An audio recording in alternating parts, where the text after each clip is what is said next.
Hello, hello, hello.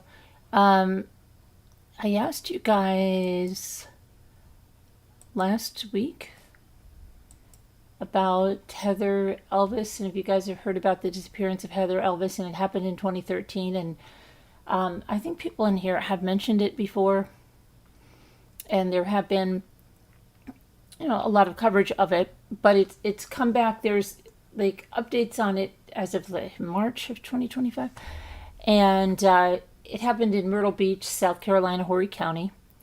I'm just trying to get my to put this here. I just want to share this in one other place here. So she was 20 years old. She worked at the Tilted Kilt, which is a kind of a Hooters type restaurant, but it's with a little bit of a Scottish flair. Okay, but they still had the racy uniforms.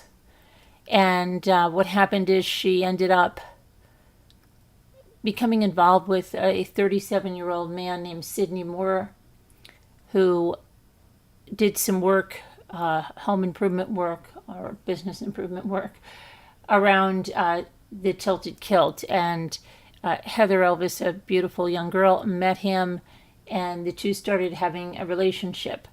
The problem is that Sidney was 37 and married and had children, and he was married to a woman named Tammy. And this one, I just have to get this here. And she found out, in fact, a lot of people found out that they were having this affair, right? So Tammy wasn't happy about it. There's even reports that she handcuffed the husband, Sidney, to the bed when she went out, and he could only go out with her, and yada, yada, yada. And so one night she went out on a date at December 17th of 2013. And it was with someone she met on Instagram, but they had known each other.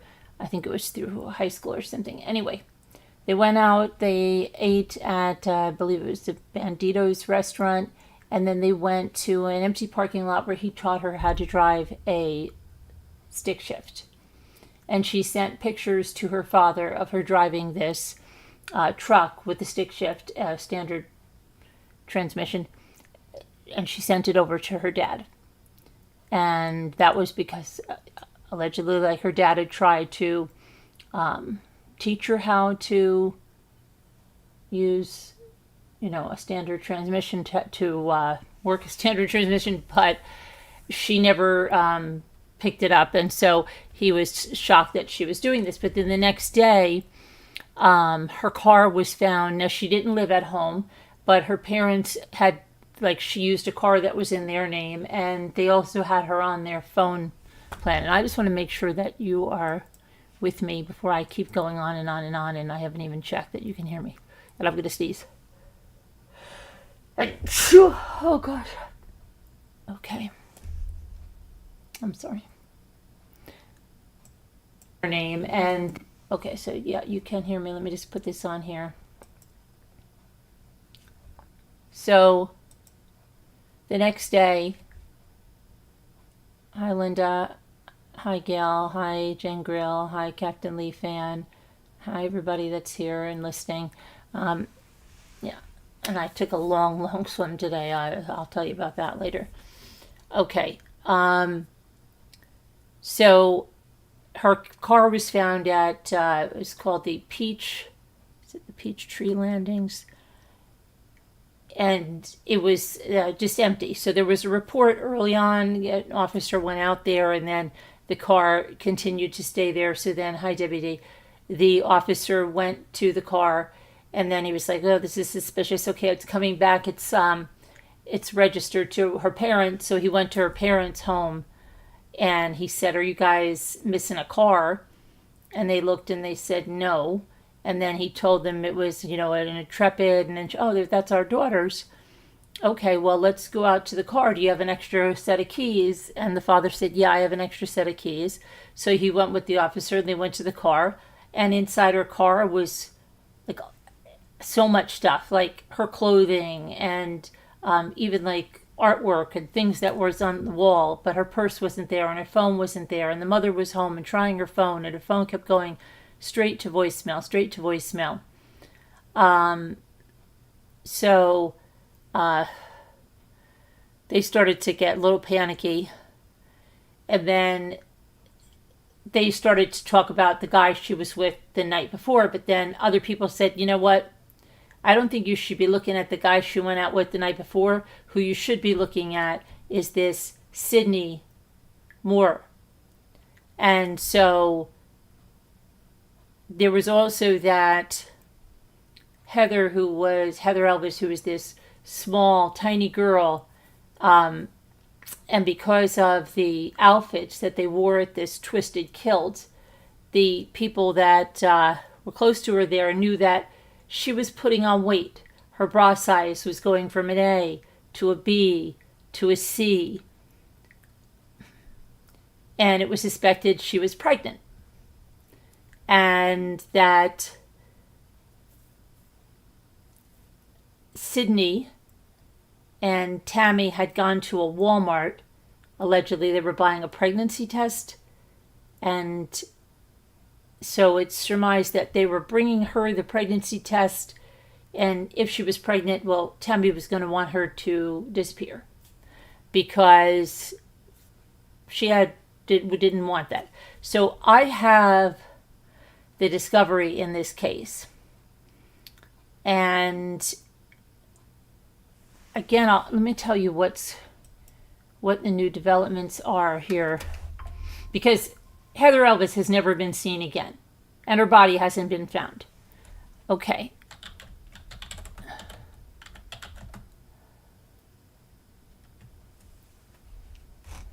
Okay, so let me just want to get, because there was something that happened recently about what the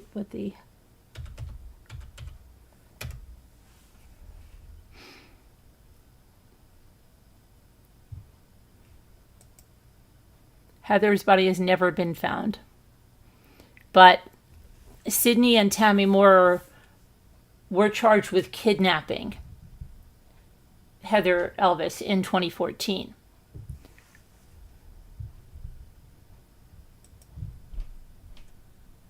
However, now, what's happened in March 19th of 2025, Sidney Moorer filed a motion for, they were both convicted, okay, the husband and wife, for a new trial. So we're going to go through that too.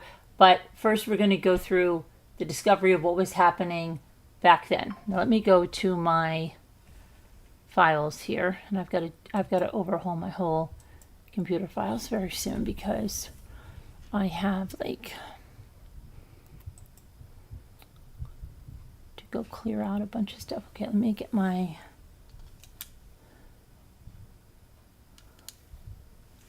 Heather Elvis stuff.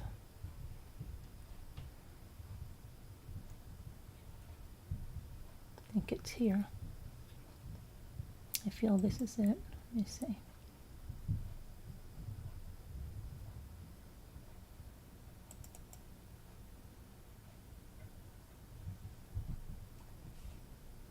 That's Stephanie Crow. Okay, hold on a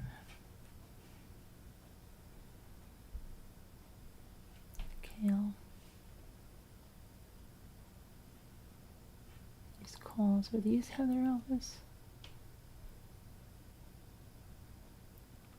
I think I put it under Heather Elvis.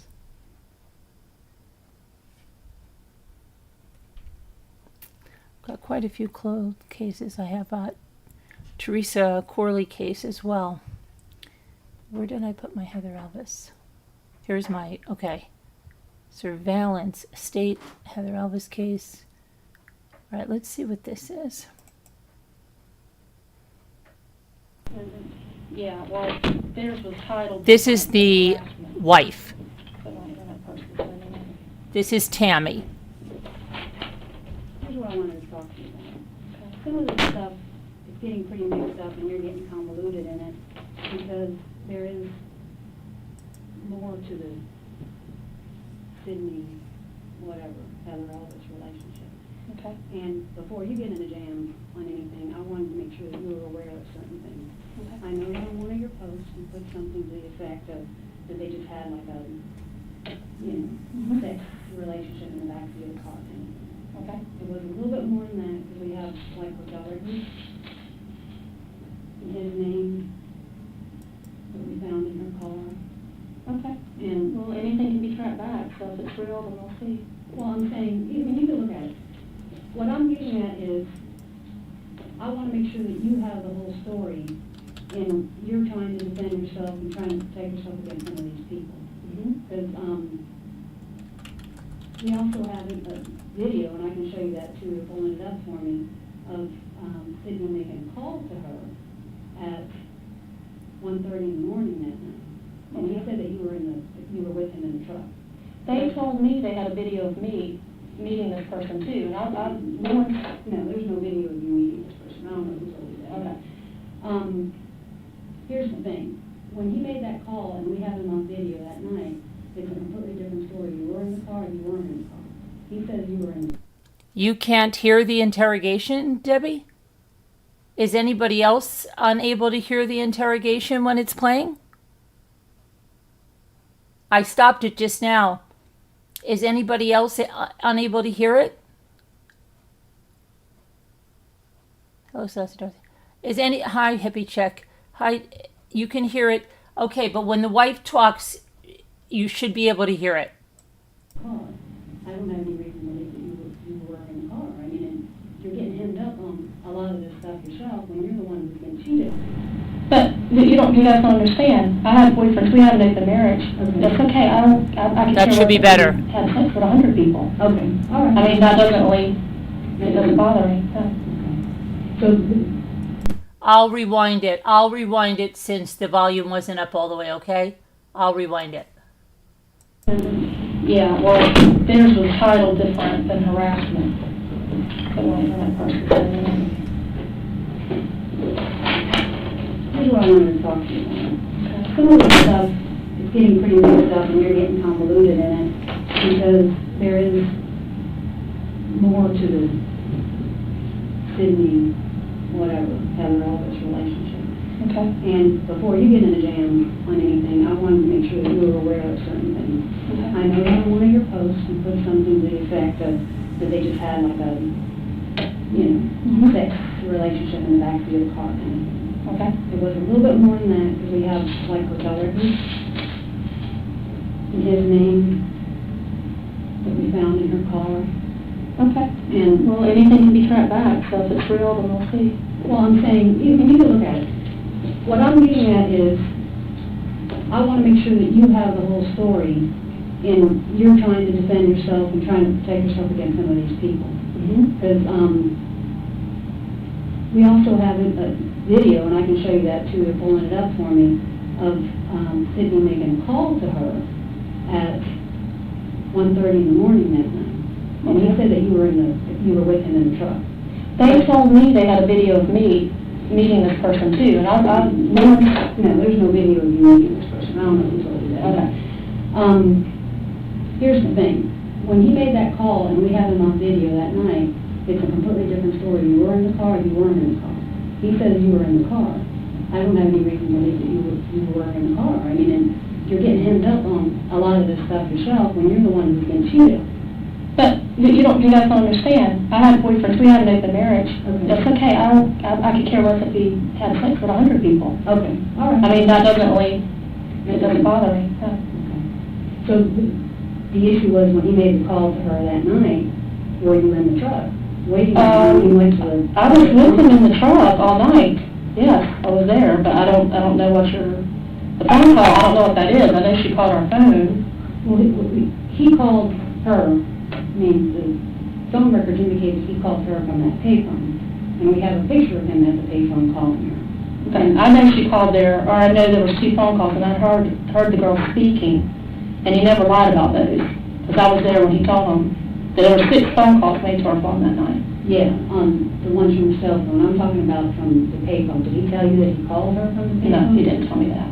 Because see, that's what's causing the huge problem here, because he, after not having any contact with her for quite some time, he called her that night, and that's very strange to us. And I'm not, I know you don't trust anybody, and rightfully so. I saw all the stuff that happened with the phone. Do you care if I take a picture of this? Yeah, you can take a picture of it. And also, she just sent me the thing where, so we can look up to see if that report's real too. But, do you understand what I'm saying though about the phone call? He's not telling you the whole story, because he did call, and I mean, and I'm not bluffing you, because this could be proven so easily. I don't even want you to... That's fine, that's fine. If he called her, he had a reason to also.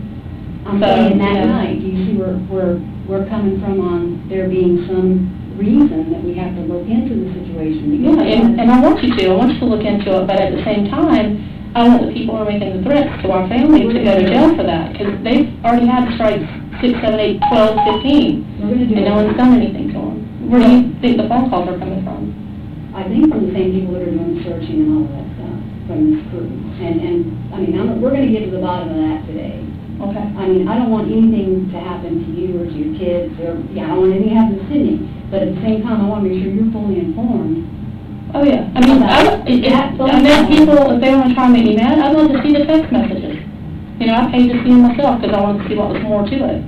But I didn't see anything except, you know, her begging for coffee and, you know, talking about her boyfriend, so. Oh, yeah, on the relationship stuff. No, I mean, I just read different journals and different things that she had, nothing major, but I think the girl... The phone call is the issue that I wanted to make sure that you knew about. He says that you knew that he was calling her that night. I don't know if you knew it.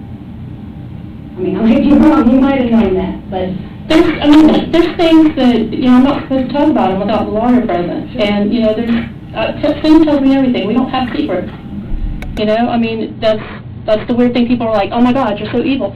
But if something's not working and you're trying to make your marriage work, and one of the agreements is, you know, see what you want to see if it feels better if you're with someone else. I'm sorry, I'm not traditional. I can't help that. I can't change that. That's just... And regardless, you know, if my husband screwed 7,342 women, my kids don't deserve to be threatened, no, absolutely ever. That they shouldn't be brought into this. So, I mean, this girl, I can tell you just by, as an outsider looking at the Twitter, which I didn't know existed until all this went down, she's not right. She's not normal. I was 20. I partied with bands constantly. I wasn't that kind of girl. And believe me, I had the friends to make me that kind of girl, and I didn't do it. Yeah. So... there's something not right with her. Do you have any idea what he would be calling her about that night?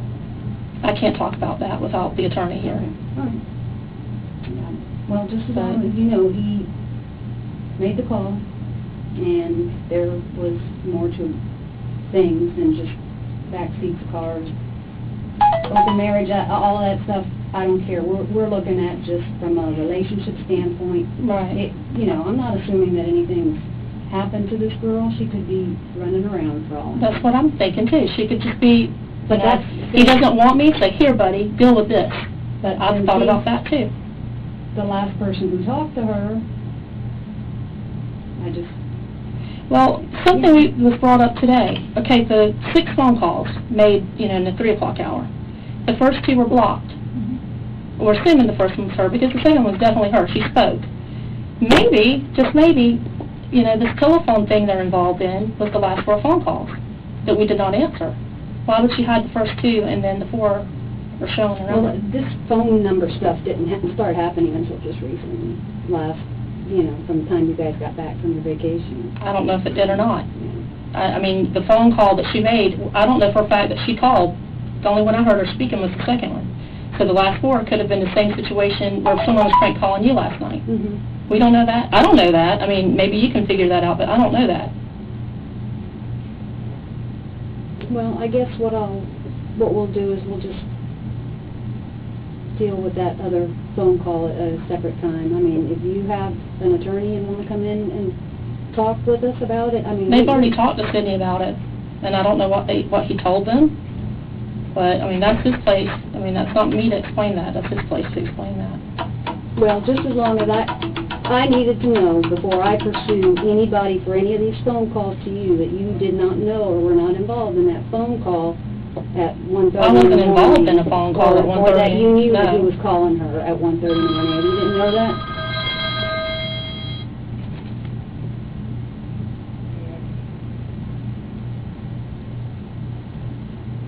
I was just trying to verify what he was told to us. Is Joseph Dorio an actual police He is officer? Joe Doyle. He's a sergeant down there at Okay. the South Precinct.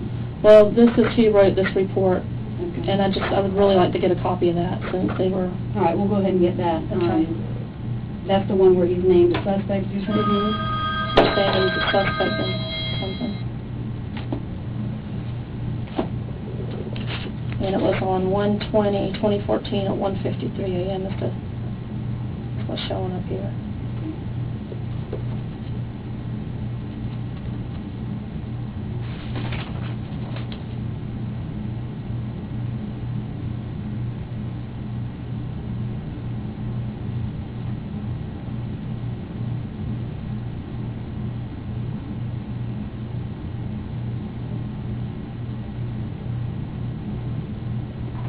I believe that the brothers have a lot to do with the phone call stuff. That's who's been trying to hack into the systems.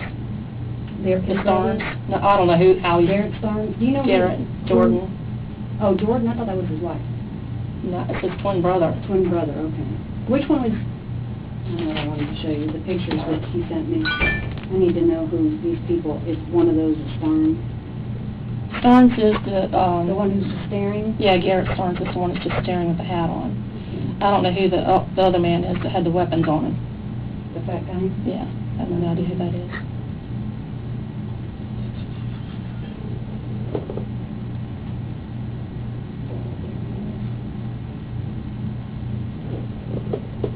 Alright, so that's Garrett?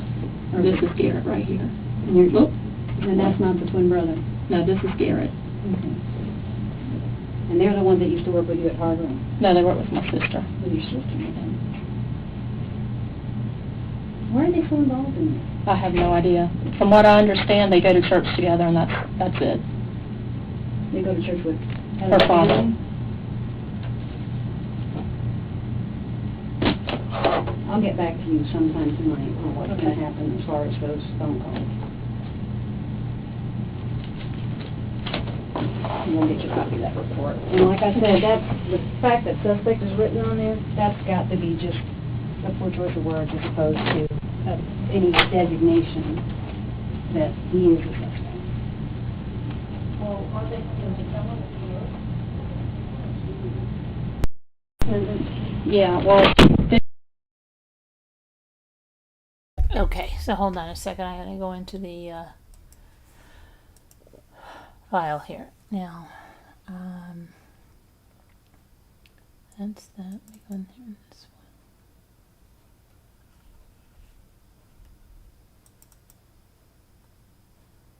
one. Okay. Well, I extracted these babies.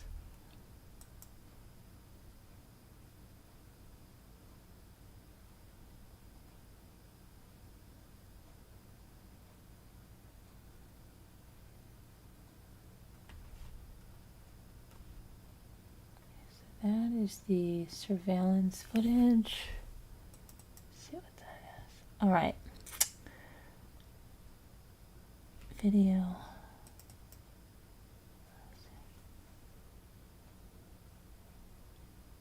Okay, so Jimmy Shoring, a video forensic expert, testified that the time on the DVR from the Moorer home was off by a day.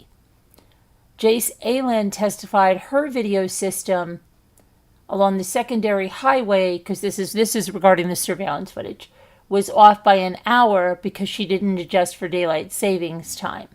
So they have videos included of Joyce Aylan's video surveillance, DNS site works from Mill Pond Road, from the Moorer home, and where it shows truck washing and rag burning on 12/22, and 12/22 it shows Tammy and Ashley Kaysen in the yard, and then there's an SD card showing an error message when GPS is removed, as testified by Lindsay McGraw. Now let me explain that they had a brand new, at the time, Ford F-150. This is 2013, and it had the GPS in it.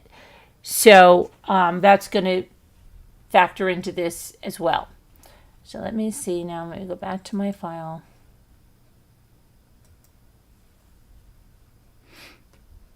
And before we go to the surveillance footage, I wanted to go to the, where's my other stuff?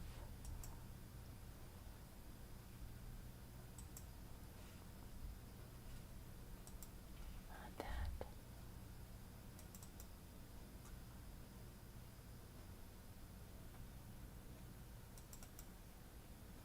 All right, well, this is surveillance. This is at their house. I know this is their house. This is Tammy, Sidney,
I guess it's, let me see, we're going to see the, where did we get the truck washing? Where did I see that about?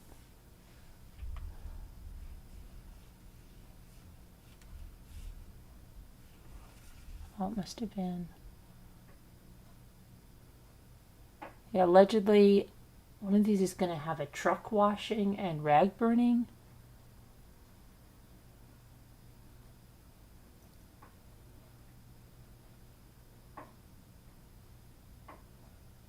This is on December 22nd, 2013, and this is 9 days after Heather Elvis disappeared.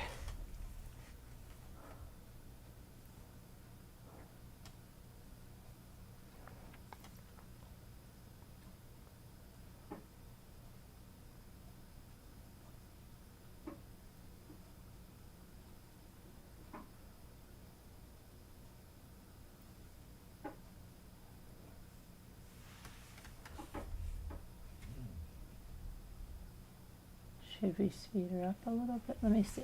I'll try to go up every... Oh no, there they are again. Okay. Okay, someone's coming over behind there. Let's see.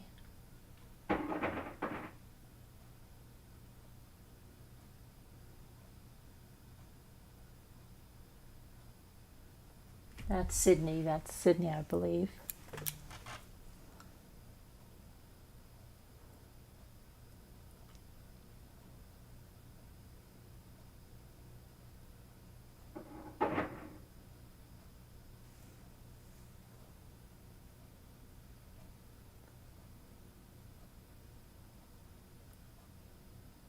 It goes black for some time. It's still on, as you can. Okay. Now he's got what? Vacuum? Looks like a vacuum. And that must be the new Ford 150 over there, in front of that trailer.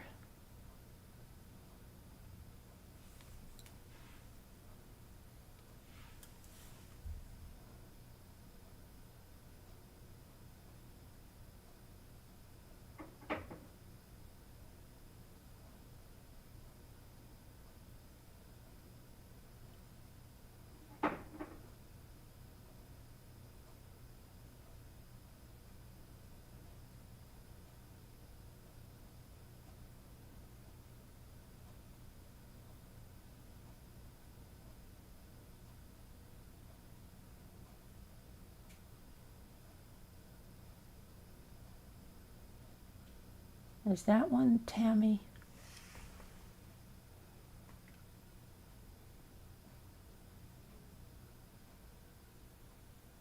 Lisa.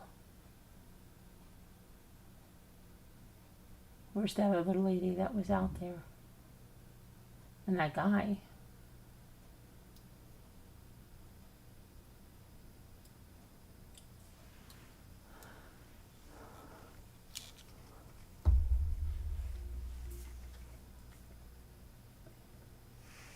How come the fountain isn't working?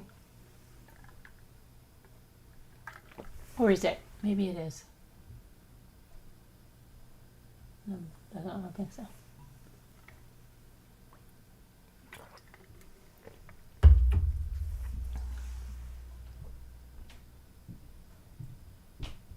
Here he comes again. And that woman is over there again.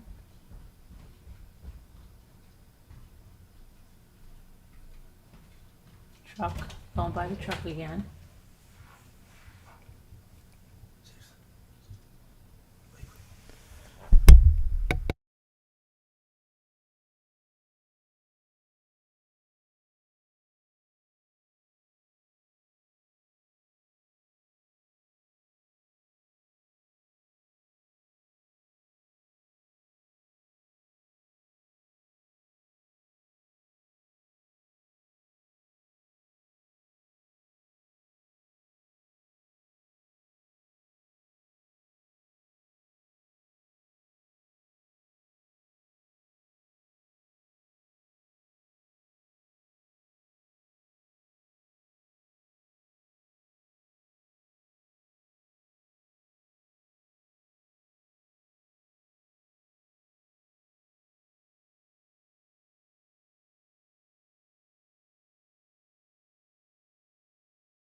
Okay, I'm sorry. Ethan had to ask me something. Okay, here he comes again. What's he got? A lanyard or something? Where's the rag burning? That would be weird. Is that rag burning going to be after they clean the truck? They're going to burn the rags? These two? I don't know.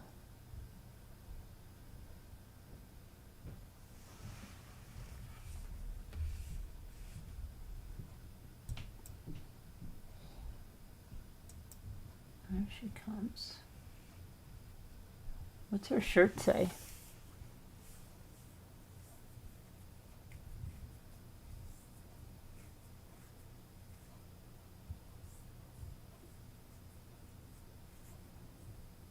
They waited a long time to clean this truck.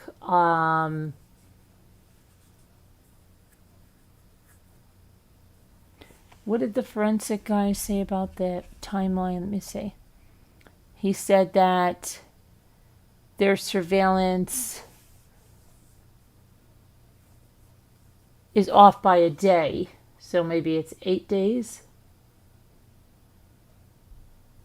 Still.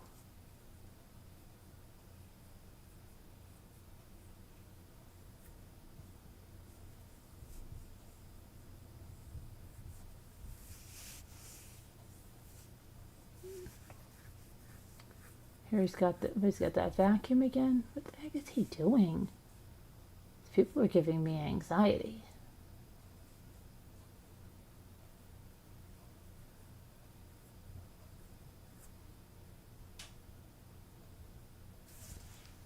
Okay, the screen is black, but that's just the surveillance. It goes black. It doesn't mean that it's not working.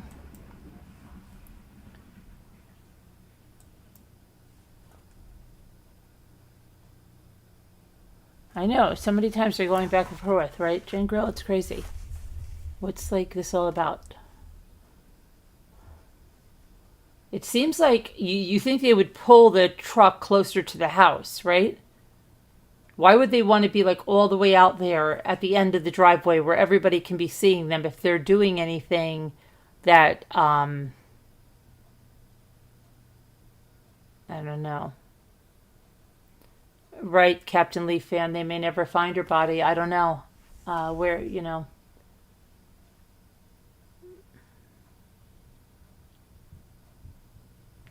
I'll show you where they found her car parked.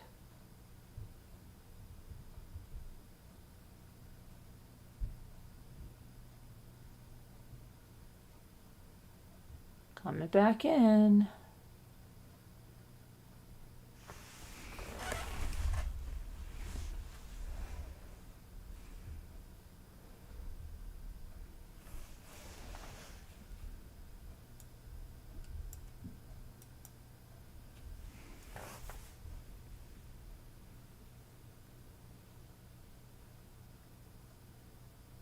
You're drinking pumpkin tea. I'm drinking water again. Don't even ask me, okay? Please stop.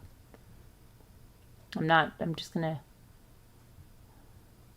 pumpkin iced tea.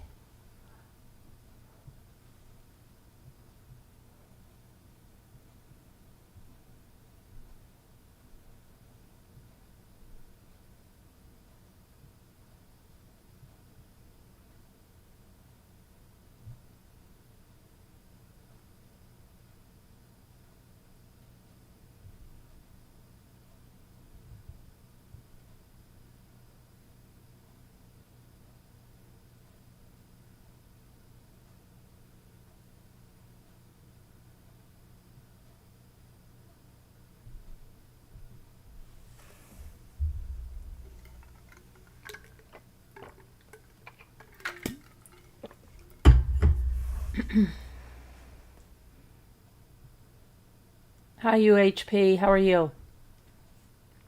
This is about the disappearance of Heather Elvis, who disappeared in 2017. Her body was never found in South Carolina, Horry County, Myrtle Beach. We're watching some surveillance footage that's supposed to show some truck cleaning and some rag burning. And they had at the time a brand new Ford F-150, 2014 model, had GPS, and that's going to factor into this whole thing. Don't know what this... I want to see what the rag burning is.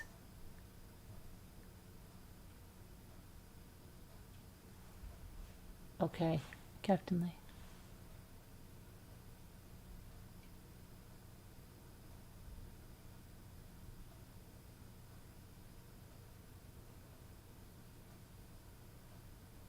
Are those the rags?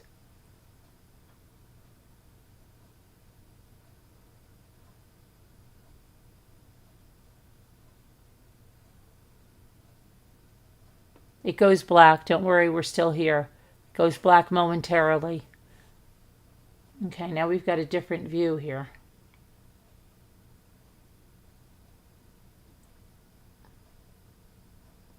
This is so odd. What is this? What is that, like a substation? Doesn't that look... Is that like an electrical substation over there to the... on the upper left-hand corner? What the heck? Where are we now? We're on a different camera. This is their surveillance system. What is all that white? Okay, there he's going over there. Maybe he's going to do the rag burning now.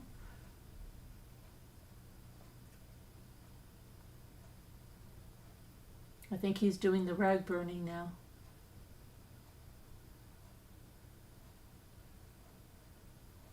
We'll see if we see flames.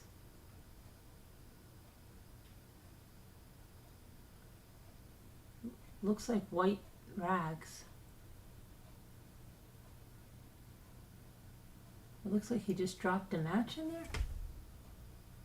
Is he dropping a match in there?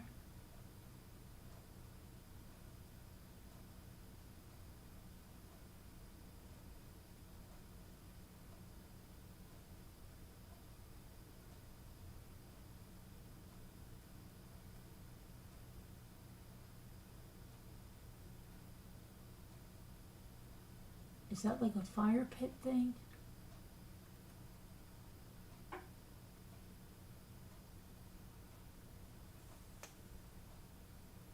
I see flames. I think I see flames now.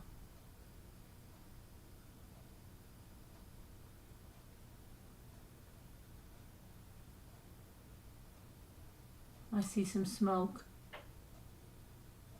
It's hard to see, but I see flames. Yeah, there's flames. Flames and smoke, and he's walking away. There's definitely smoke. Flames. It looked like a bunch of white colored rags. He's off on that side. Okay, now we're going to probably get another view of something. Okay, we're back to the front. Okay, wait, now they got to go check on the fire. Because I think that fire stuff is off that way where they're walking off screen. But I can see him behind that palm. Hi, UHP.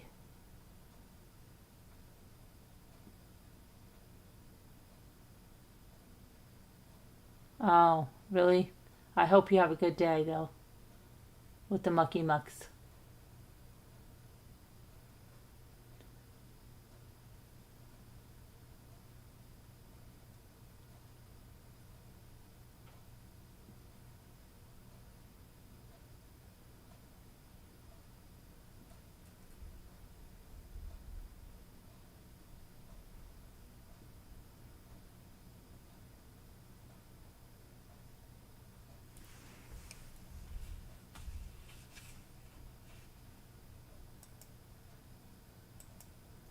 I'm going to advance it a little bit. Okay, we're back to where the fire was.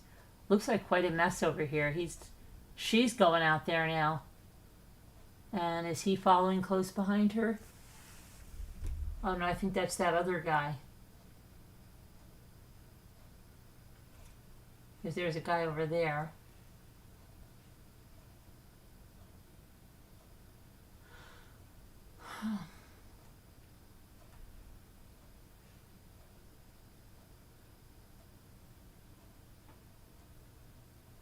She's standing out there looking over something.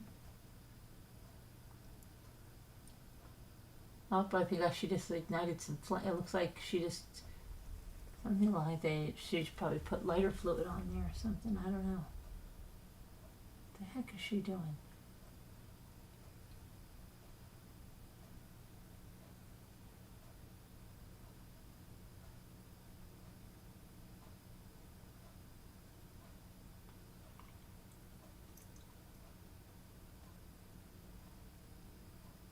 Burning all the evidence of something, right?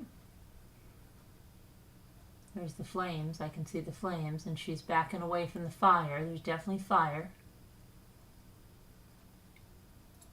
It looks like she might be squirting it with lighter fluid or something.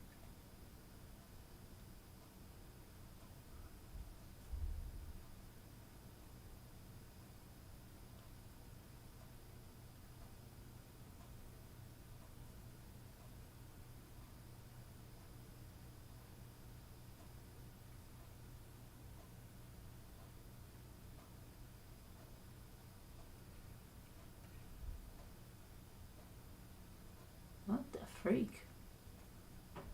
And who are these other people? How many people do they have in on this? Here comes someone else. How's the destruction of evidence going? Do you need help? Fire's getting big.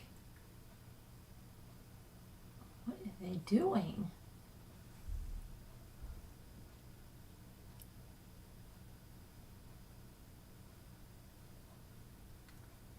Crazy.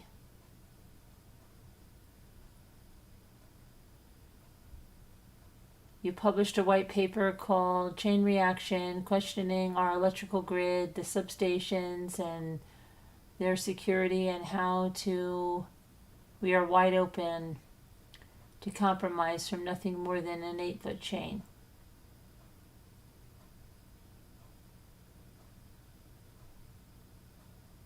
They're burning. Okay, let me get the next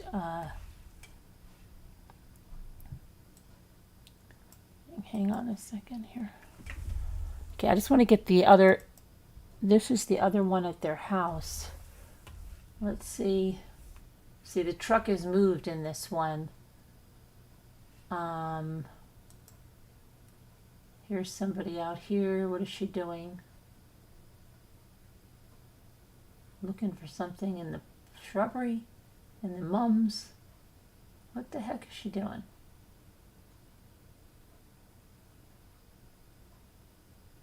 She's eating something that was berry plants or something. She's eating. She looks like she's eating something from them.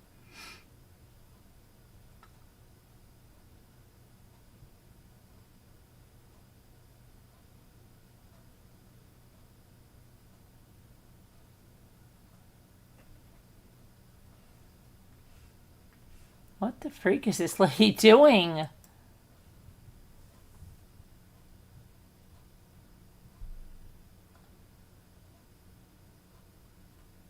that Tammy? I think that is Tammy. What is she looking for?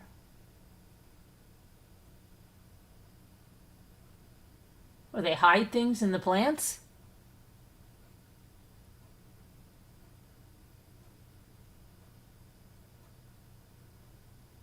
What the heck is she doing?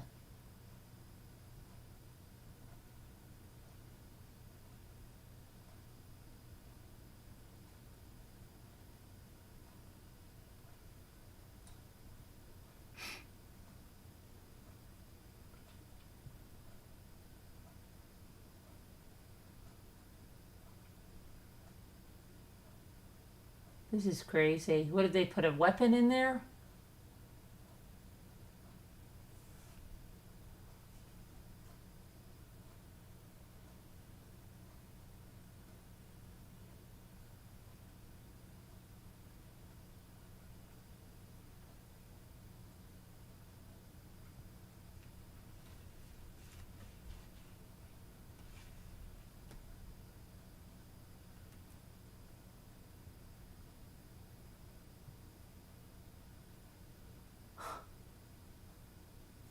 What in the world is she doing?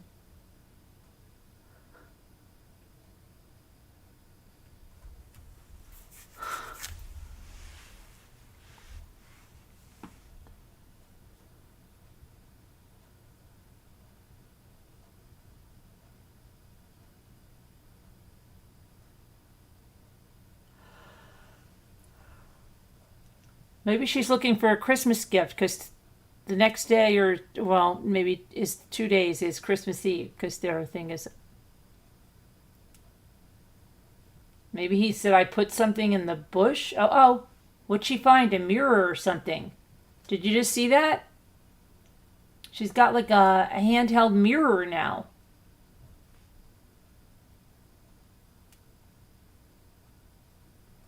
Oh, here's this other lady. I don't know which one is Tammy now. They both look the same.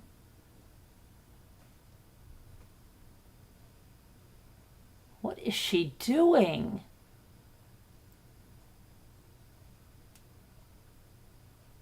This is crazy.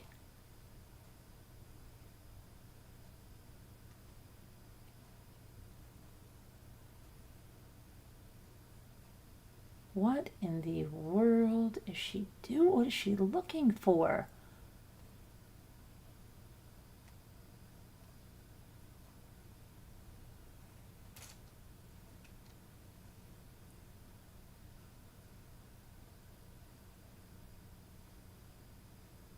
She's putting the mirror underneath that fountain.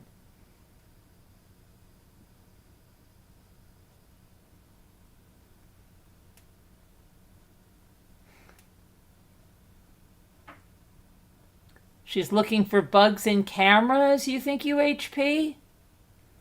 Interesting, interesting.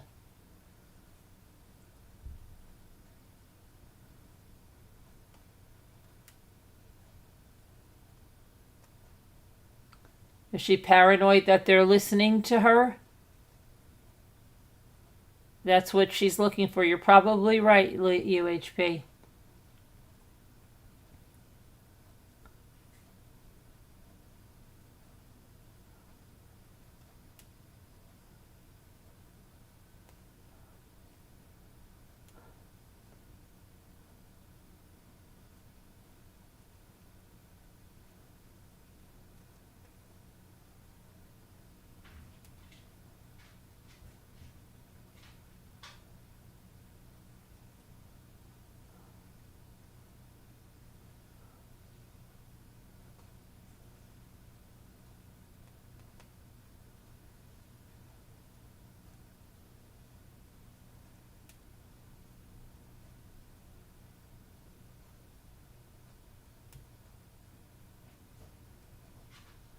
But I don't know if that woman is her sister or something, but why is she getting all of these people involved with this?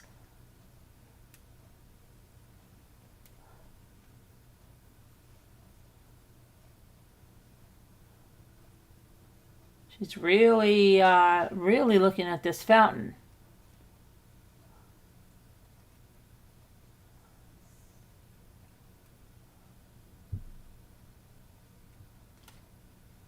What does that one have? A camera?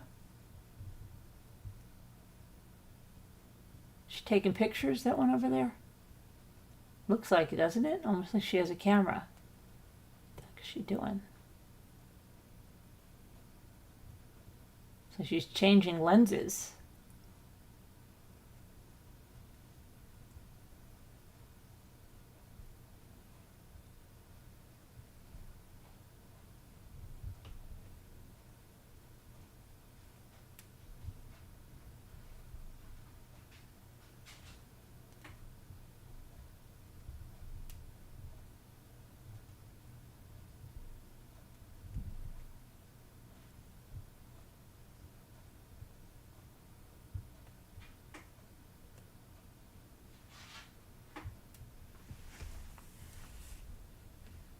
Okay, that one's over. Now let's see what we all... Okay, hold on.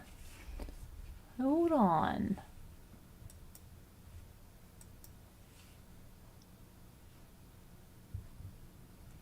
Then that neighbor... That's, I believe, their neighbor.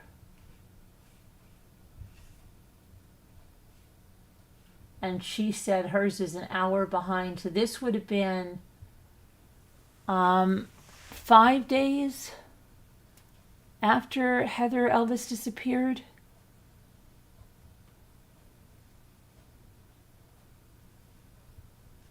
So what do we see? Their truck making runs at, I think she said it was an hour. Maybe it's really 3:45 because of the daylight savings time.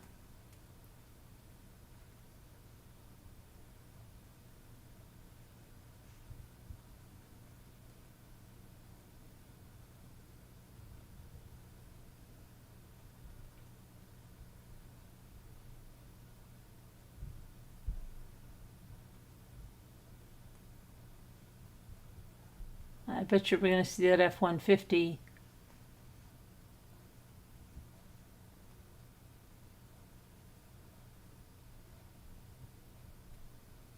Oh, this is a day, excuse me a moment. She disappeared on the 17th. I am so sorry. This is the early morning hours of the 18th. Right after she disappeared. She disappeared on the 17th. So this is hours after her disappearance. I bet you we're going to see that F-150. And she said that this was an hour, I think, ahead because she didn't do the daylight savings time. So it's really like 3:46 a.m. You know, in the early a.m. of the night she disappeared. So sorry. And that other stuff that was on the 22nd was 5 days after she disappeared. And this is just hours after.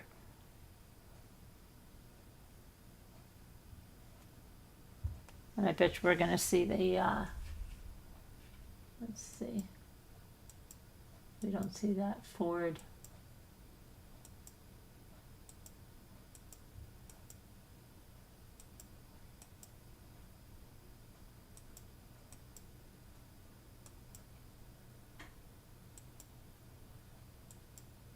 I don't know what we're supposed to be seeing on this one, but let me see.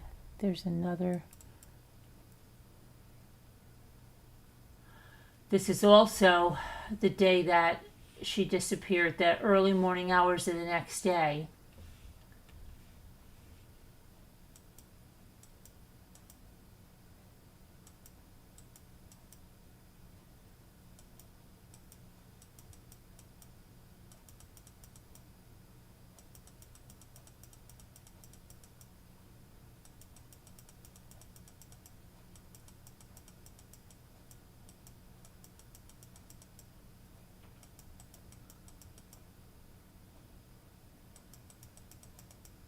I think this is, I don't know if this is where they found her car. Let me see. 1, 2, 3, 4.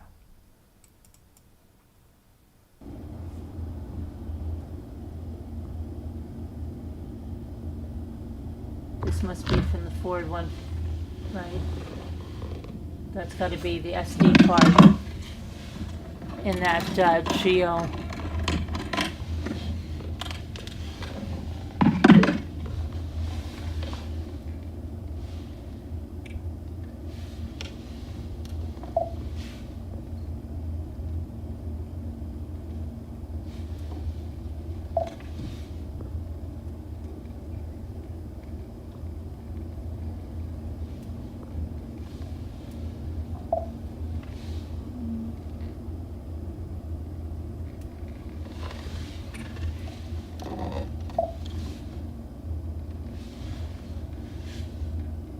So did they take the SD card out? Is that, or he, they put that one in?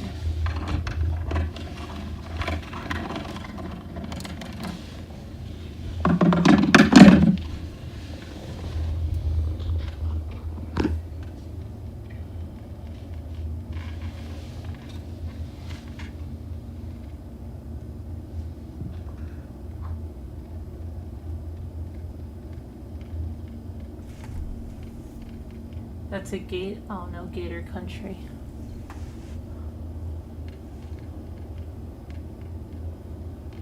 Casey Street.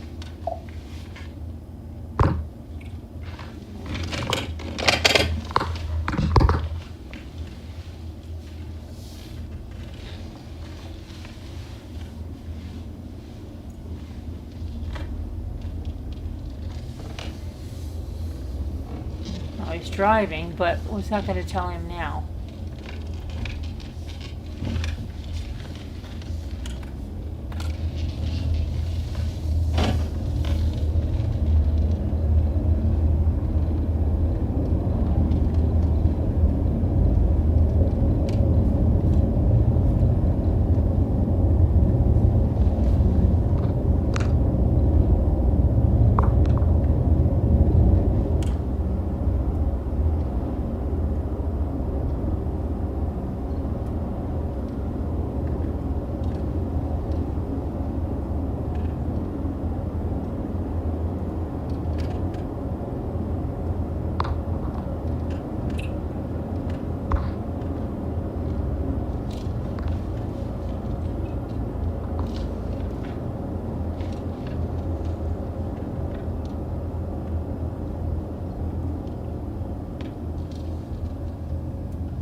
You must be doing a test of something to see if you take the SD card out.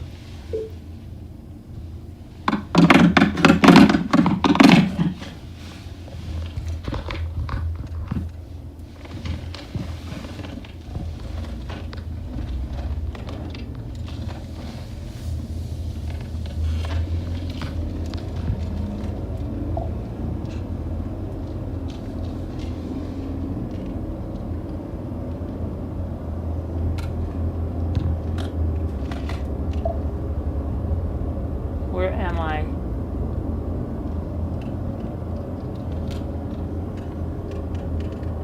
And all it says is insert the new SD card.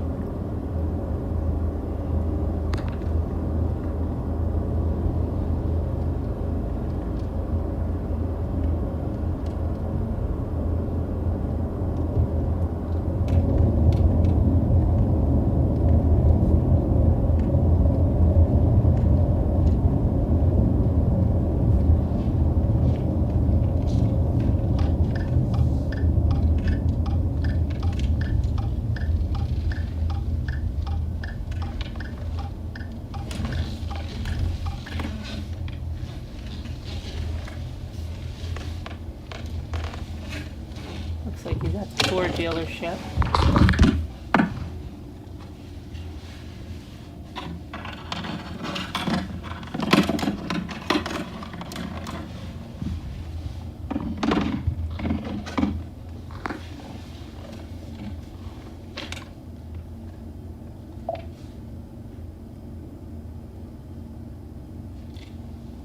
No YouTube. I need to get thin pills enough. Oh.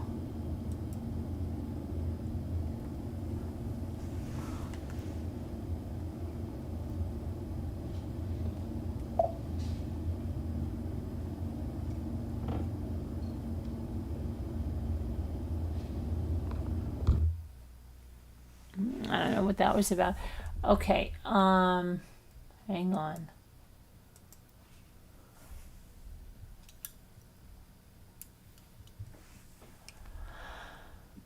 All right, let me see. I know I have the other stuff on.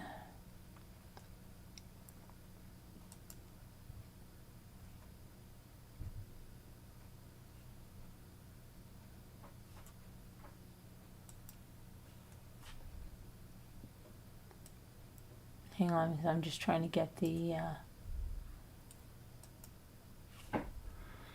other stuff. Okay, so those were the highway cameras, the video, and that was the extraction of the DVR. This one, okay, go back. Okay, Heather Elvis.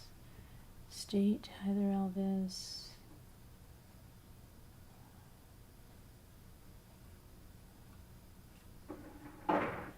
Teresa Corley.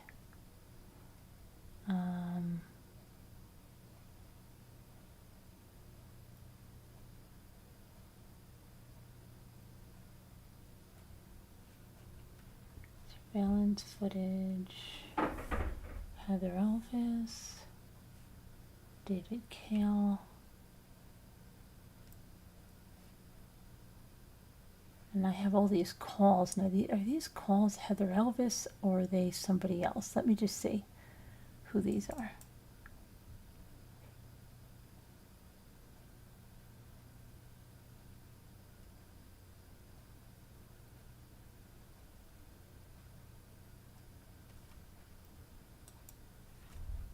I don't know whose calls these are. I think these go to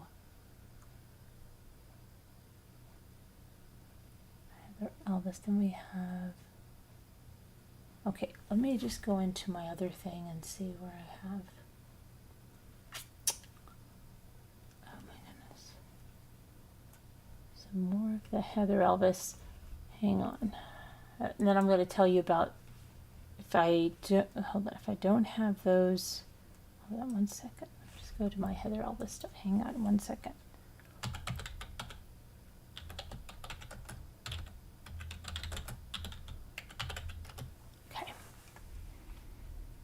Sidney Moorer. Yeah, that's what I wanted there. Interrogation. Let me see if I have one. I think I have. I just want to see if these calls are from Heather Elvis or not.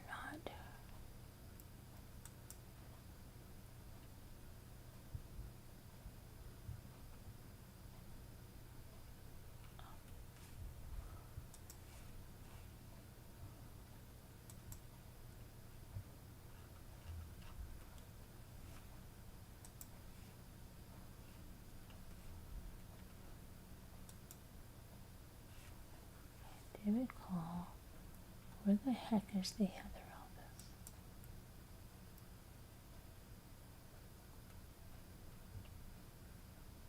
Sidney. Okay, Sidney Moorer.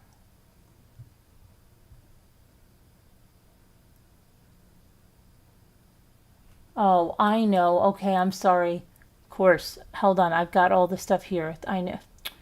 Going a little nuts. Okay, so that was the surveillance footage. Let me go in the Sidney Moorer thing. I'm really sorry.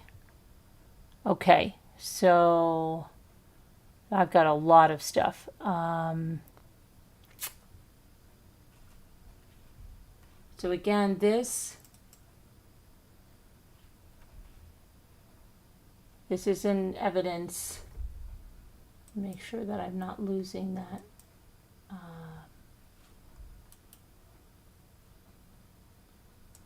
Open that in a new window. Okay, this is State Exhibit 2. This is Heather Elvis.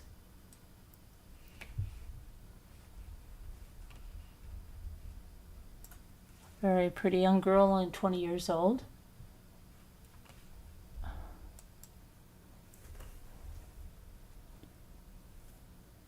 State 128, what is this? I've got a lot here. Google Earth.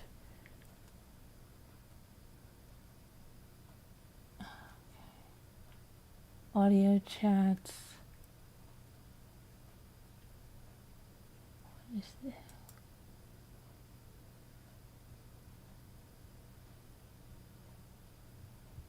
Okay, that's more surveillance. We can go through that later. We don't have to do all this surveillance now. Let's get to the other stuff.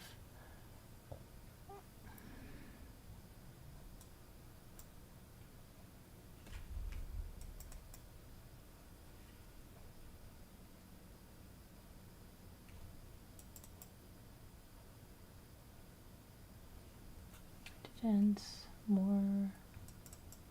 What's this? Okay, let me pull this over, or let me, yeah, you know what, let me do this.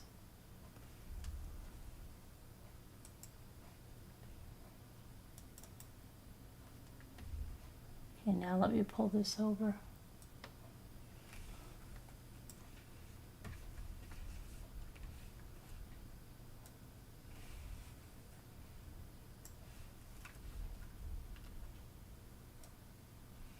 Come on, get over there. Okay, rotate it.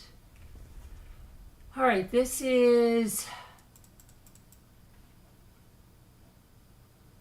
arrest warrant, okay, for Tammy Moorer.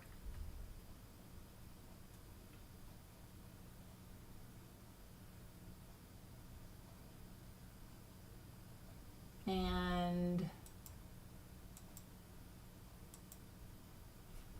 this one says, Tammy Moorer did in Horry County on or about December 18th unlawfully seize, confine, inveigle, decoy, kidnap, abduct, or carry away one Heather Elvis without authority of law in violation of Section 1603, 910, South Carolina Code of Laws, 1976, as amended.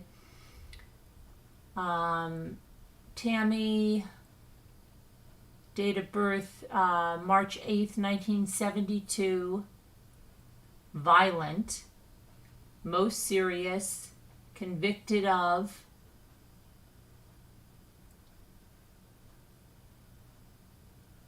court of, look at this, Renee N.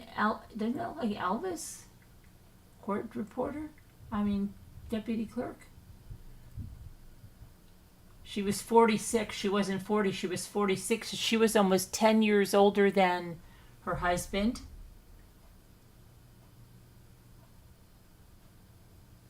Yeah, Renee Elvis looks like she's the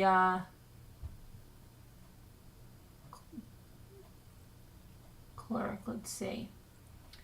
That one Tammy Moorer, along with the co-defendant Sidney Moorer, did in Horry County on or about December 18th enter into an agreement, confederation, or conspiracy to violate the provisions of Section 163910 and did an overt act towards carrying out unlawful agreement, confederation, or conspiracy in violation of South Carolina Code 163920 as amended. And this is the arrest warrant for Sidney Moorer did in Horry County unlawfully seize, confine, inveigle, decoy, kidnap, abduct, or carry away one Heather Elvis without authority. Okay, so these are their arrest warrants. And 1 second, let me get to the next thing.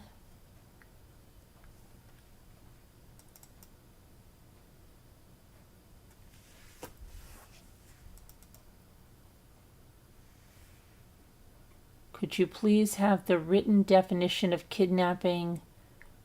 Oh, that's a court exhibit. Okay, we don't need to, that's not really. All right, let's see what we have here. Sentence. Let's see what this sentence sheets. Those are the same things that we just saw there on those.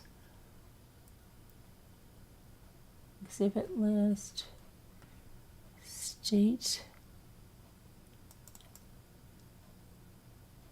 1031.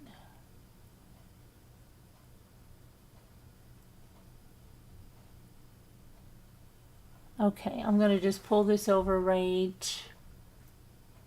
Hold on a moment. What are these pictures? I just want to check out these pictures here and see what these are. And just to make sure there's not anything. I think this is a search of their house. That's what I think it is. Okay.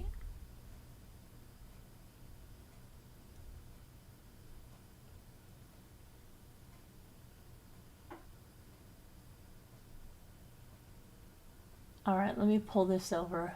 This looks like a search of the house.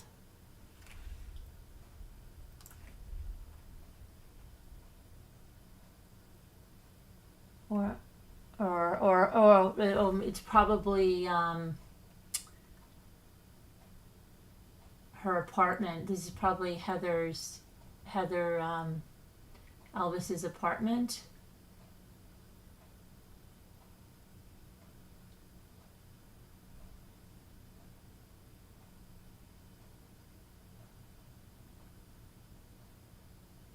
It's our little.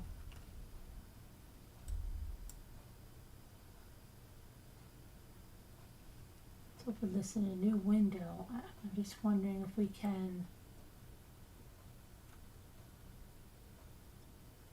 Yeah, this is definitely probably where Heather Elvis was living, but I don't understand why we can't turn this the right way.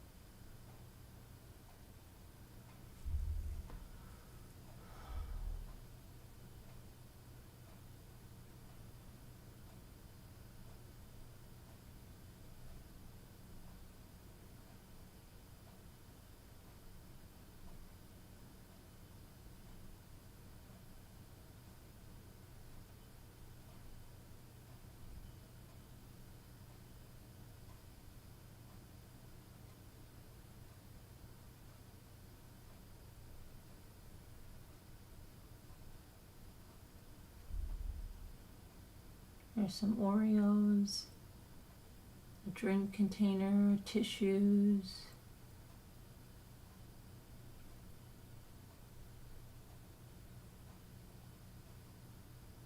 The cell phone, just the case.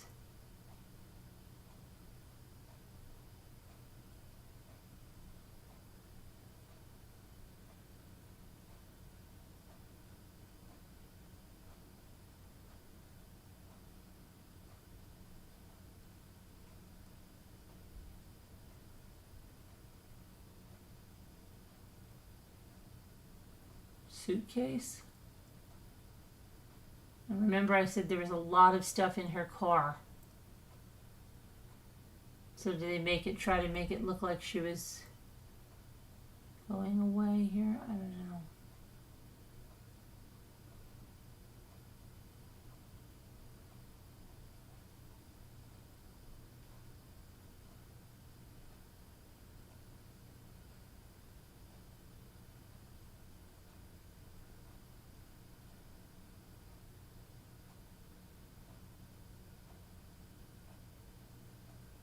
Thursday night football.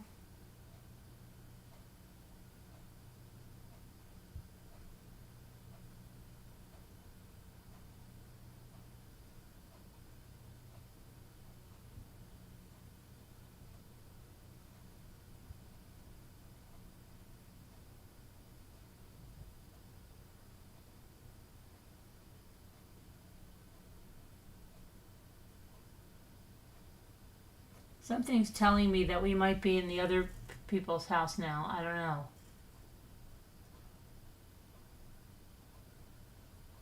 Okay, that's the end of that one. Let me see. Come back here. Get over here. Okay, let me go back. So that was state 1031.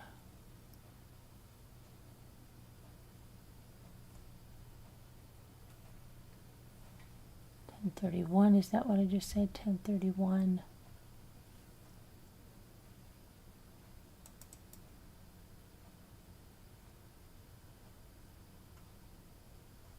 Okay, here's a statement. This is from, hold on one second. This is from, it says defense, voluntary statement. Let's see what this is. From Jessica Cook, Jessica Marie, age 35. My name is Jessica Cook, and I'm a manager at the Tilted Kilt. Now, you remember I said the Tilted Kilt is a, it's like kind of like a Hooters with a Scottish flair, right? So this is a voluntary statement that I'm going to read you now. And it says,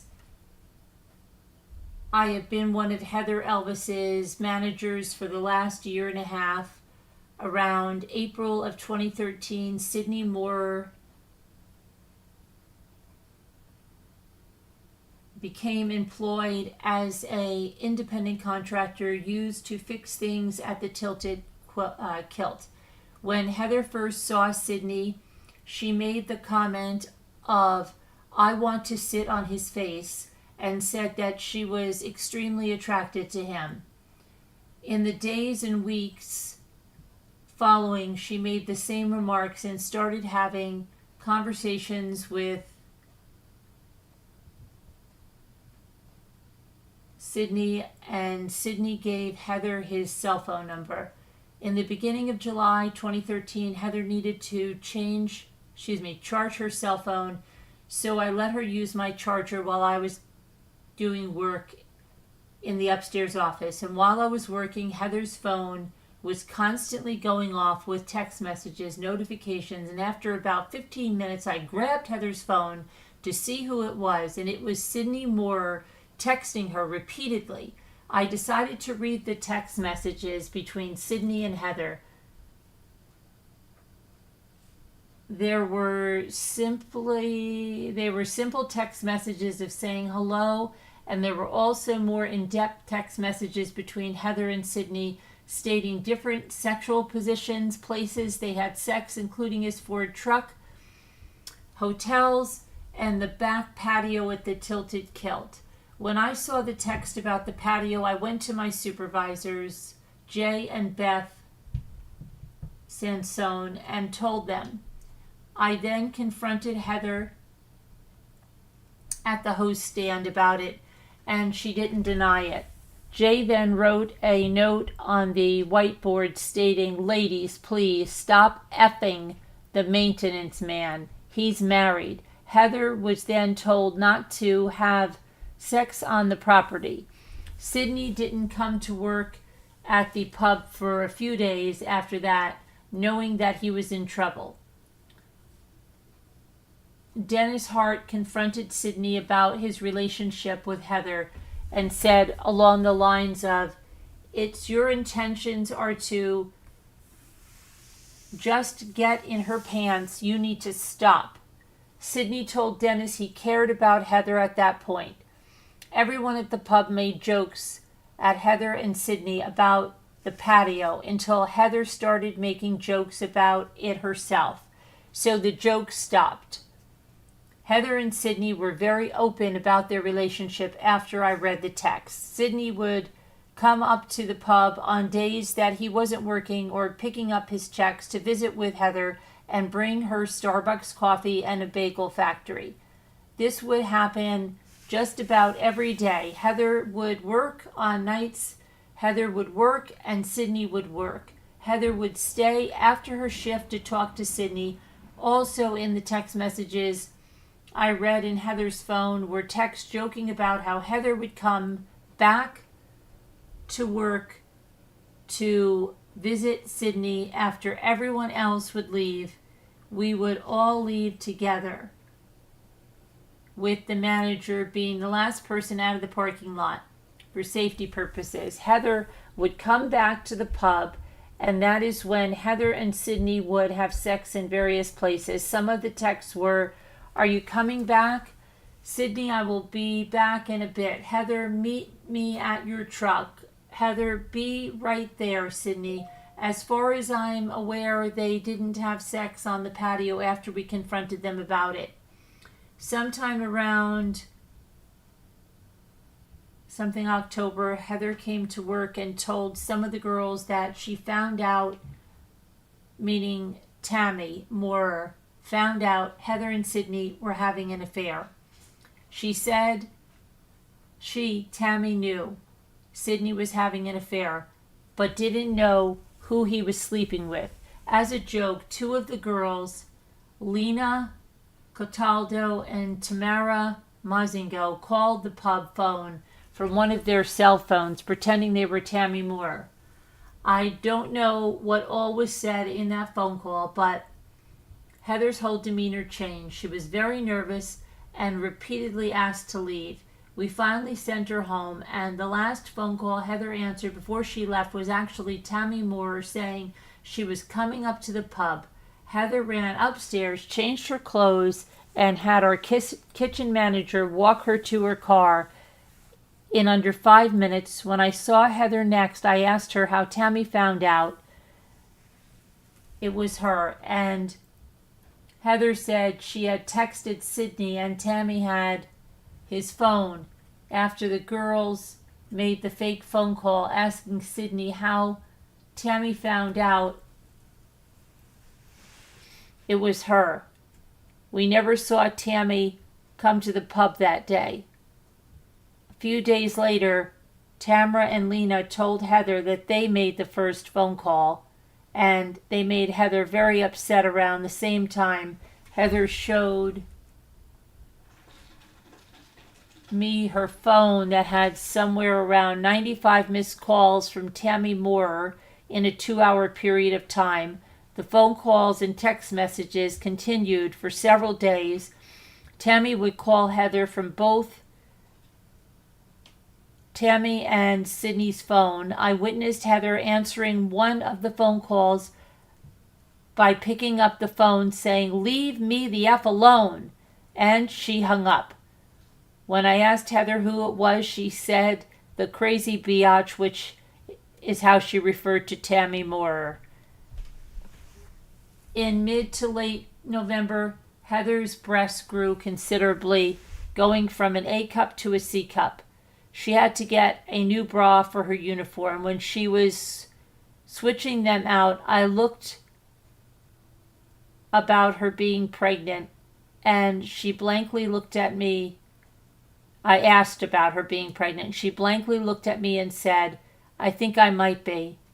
I asked her if she had taken a test yet, and she replied no. I asked Heather if it was Sidney's, and she said, "I haven't slept with anyone since Sidney." I told her she needed to take a test. She brought one in the next day to take while at work. When she took the pregnancy test, she brought it back to me because the reading monitor said inconclusive or error. I don't remember exactly what it said, and I took the test into the downstairs office and looked up on Google what the test meant, and it said she either didn't pee on it enough or she got a faulty test. When I told Heather what it meant, she seemed upset, and she said she would go and buy another one and try again. Heather never brought it up to me again after that. Her roommate, Brianna, did tell me when I asked her about it that there were pads in the trash at her apartment that weren't Brianna's. Heather asked me in the beginning of December if a woman can still spot or have their period if they are pregnant. And my reply was yes. Again, not brought up again. Heather had been in great spirits during the time that she was back to being herself. When I asked if she had talked to Sidney, she said no. And when I asked if she had heard from Tammy, she said yes. I don't recall the time, but after Tammy found out about Heather and Sidney, Heather received a photo on her cell phone of Sidney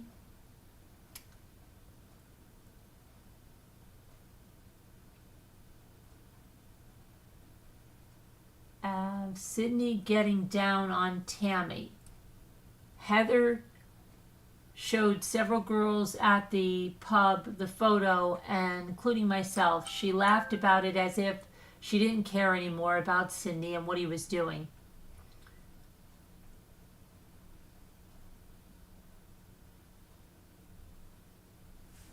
Okay, and these are,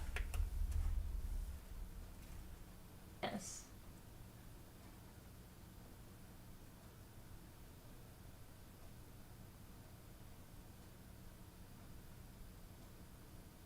That's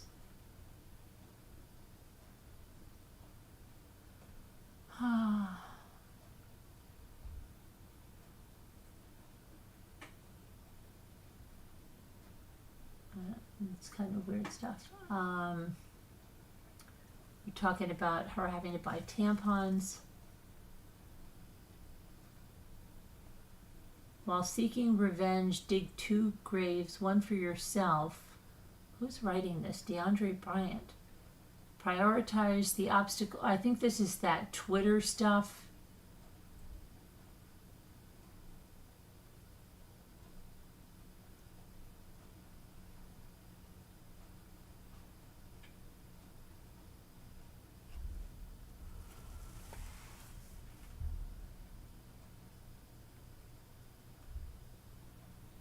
Players Club. Okay, hang on.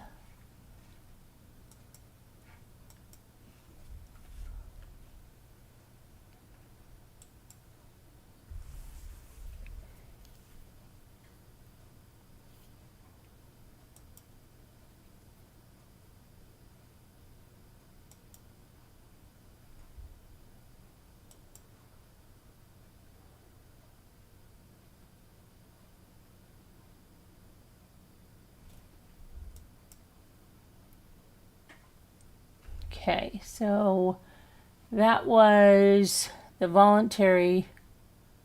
Let's see what this is. Defense here. Extractions for Jerry Stevens' phone. Jerry Stevens' phone.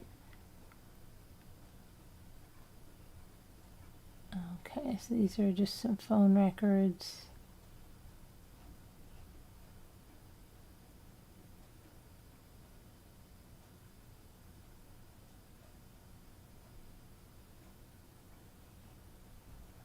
Okay, these are a lot of text messages. I'm not going to go through those right now. I wanted to see if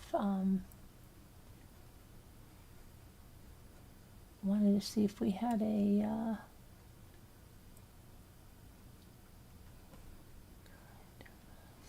state Sidney Moorer's timeline. Where is his? Where's this?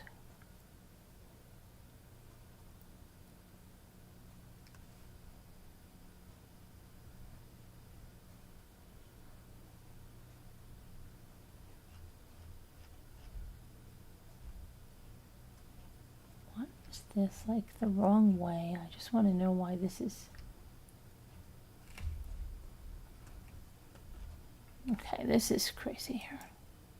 Sorry guys, there's a lot of files here and I just want to get to something that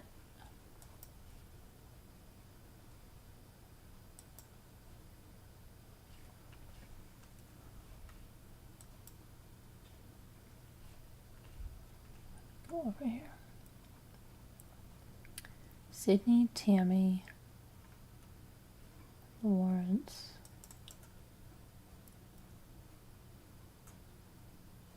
Court.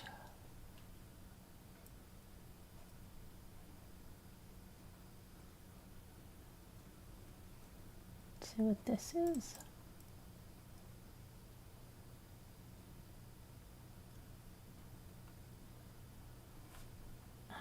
Okay, let's see what this is. Hang on. Pull this over.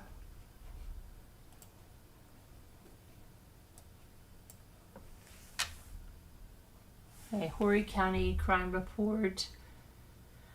Okay, here's the report narrative. I responded to the above location in reference to a suspicious vehicle. Okay, this is going to be about Heather Elvis's vehicle being found, okay?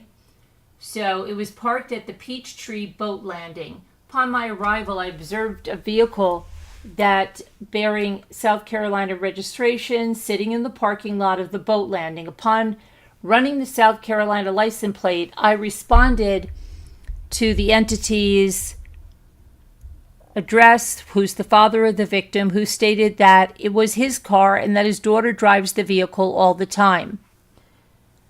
He stated that he last heard from his daughter on Tuesday, December 17th at approximately 22:43 hours via text message. He stated that the victim texted him a picture of her learning how to drive a manual truck vehicle. That's what I told you about that, right? Drive vehicle. It was learned that the victim was to have a date on the evening of December 17th. Hey, Astro from space, long time no see. But this was that other guy. This wasn't Sidney that she was having a date with. This is that other guy, okay? She stated that they went to dinner, went looking at Christmas lights, and then to the parking lot of Inlet Square Mall to teach her how to drive a manual drive vehicle. He stated that he took her back to her residence at approximately 2:30 in the morning. She went inside her apartment and the vehicle was in the driveway. That her vehicle was. I escorted her father to the boat landing and he opened the vehicle, which is registered to him. I located 2 receipts inside the front passenger area of the vehicle that were dated on December 17th. The first was a Kangaroo Express receipt from the store 3221, later learned to be on the 10th Avenue North, that had a timestamp of 16:18 hours. The second receipt from McDonald's located at the Town Center Parkway International Drive that had a timestamp of 16:34 hours. I had Horry County Dispatch check the local hospitals and jails in hopes of locating Heather Elvis. I learned that the victim had been a patient at the Conway Hospital on December 17th. She was admitted to the hospital at 15:04 hours and was released at 18:12 hours. Corporal Furr spoke to an employee at the above-mentioned McDonald's who stated that they do not have video surveillance of the drive-through window that captures a facial picture of every driver that comes to the window, but they're unable to receive said video tonight. McDonald's stated that a manager will be available at 700 hours in the morning to retrieve said video. I spoke with the victim's roommate, who stated that she last received a phone call from Heather Elvis at 1:44 hours on December 18th. She stated that Heather seemed like she was crying and very upset due to receiving a phone call from someone who the victim had previously had a relationship with. That would have been Sidney, right? Heather stated that she received a phone call from Sidney, who told her that he had left his wife and wanted to be with her.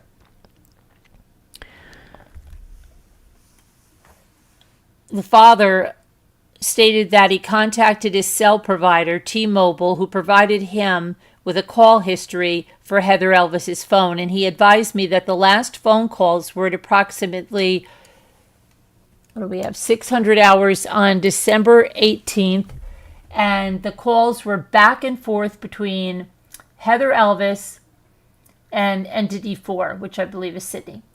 Corporal Furr spoke with Entity 4 via telephone, and he stated he has not seen her since October and admitted to have spoken to her on the phone last night. He stated that he called her to tell her to quit calling him, and that was it. His statement contradicts what the victim supposedly told her roommate. In further conversation with the father of Heather Elvis, he stated that this is not like the victim, his daughter, to just disappear and not call him or her mother. He also stated that he's worried about his daughter due to her ex-boyfriend from approximately 1 month ago, due to him being possibly abusive and supposedly making a statement about if she hides, he will find her. At the time of this report, I have been unable to positively identify entities 2 and 6. According to the victim's employer, the victim is supposed to work tomorrow, December 20th at 1600 hours. I will pass the information on to the oncoming shifts, have them follow up and see if she shows up at work. At this time, the victim has been entered into the NCIC listed as missing with corresponding. But why was she at the hospital? Nobody called the hospital? What was that about? Oh, look, Muriel's Inlet. That was the guy she was having that date with, but they said he wasn't involved.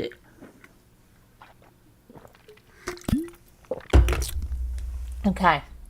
And then this is Sidney.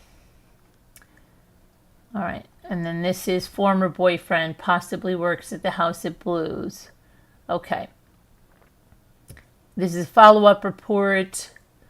I responded out to Entity 4's residence, that should be Sidney, and conducted an interview. He voluntarily showed me his cell phone, which showed that he had not sent a text to her since November 2nd.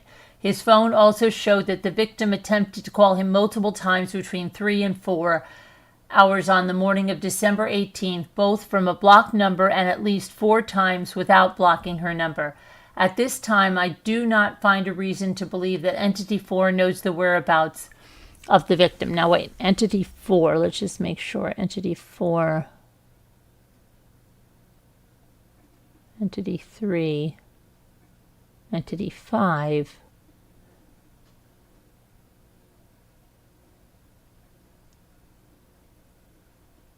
Oh, that's a woman. Entity 1, so say Entity 2. Looks like this is the roommate entity, and he's got Entity 3 for Sidney. I think he's messed up here.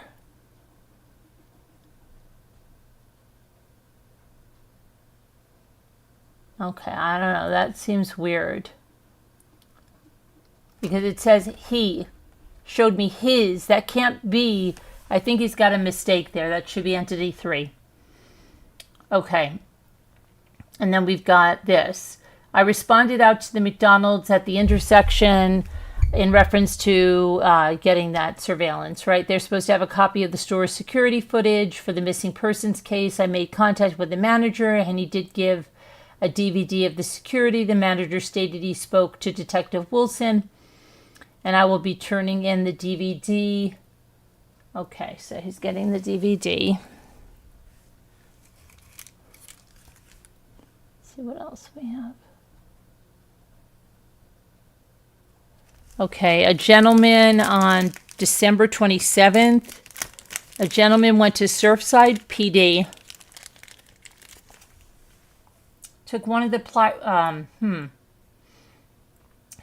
flyers that was posted about Heather Elvis and advised the police that his children found the flyer laying in the parking lot at the library of Surfside Drive. The flyer had a note written on it. Perhaps maybe Dwayne Lee Proctor kidnapped her. A green minivan with a license plate. He's one of the Surfside dog walker weirdos. A copy of the flyer was attached to the report. There's no further information at this time.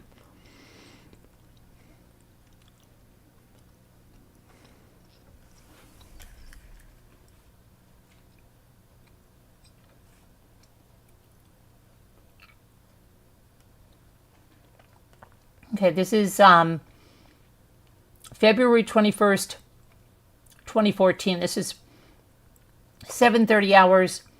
The suspects in this case were arrested. And that's Sidney and Tammy. They were arrested about 2 months after the disappearance. Both arrestees were transported to the M.L. Brown building in Conway for questioning. Both arrestees asked for representation by their attorney, and they were transported to the J. Reuben Long Detention Center. A search warrant of the premises 8786 and 8796 Highway 814 was completed, and all items taken were entered into the HCPD Evidence Department. Both suspects were arrested on the charges of indecent exposure and obstruction of justice. Holds were placed on the arrestees pending further warrants. On 2/24/22/14, warrants were obtained on both suspects for kidnapping and murder. The kidnapping warrants were served on both arrestees at 2/22/14 at the J. Reuben Long Detention Center. The murder warrants were served the following day. No further information at this time.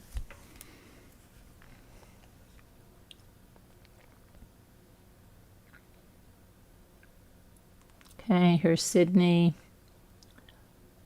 arrest, and then Tammy. Okay, and that's the victim, Heather Elvis.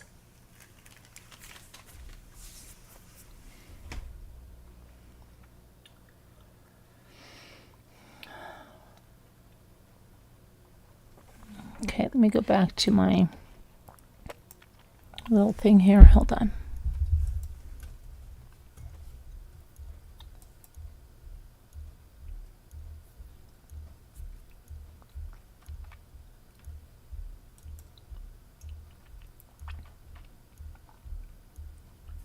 So that was State 57.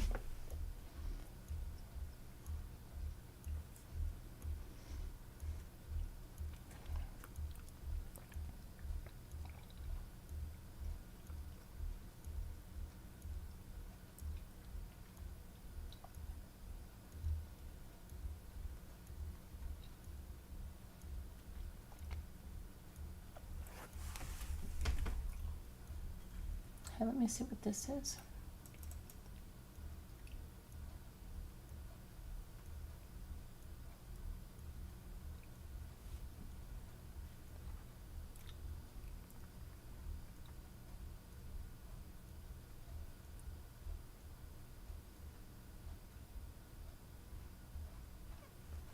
That's nothing really with anything.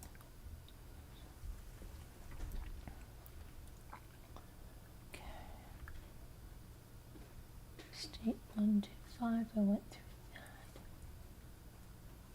What is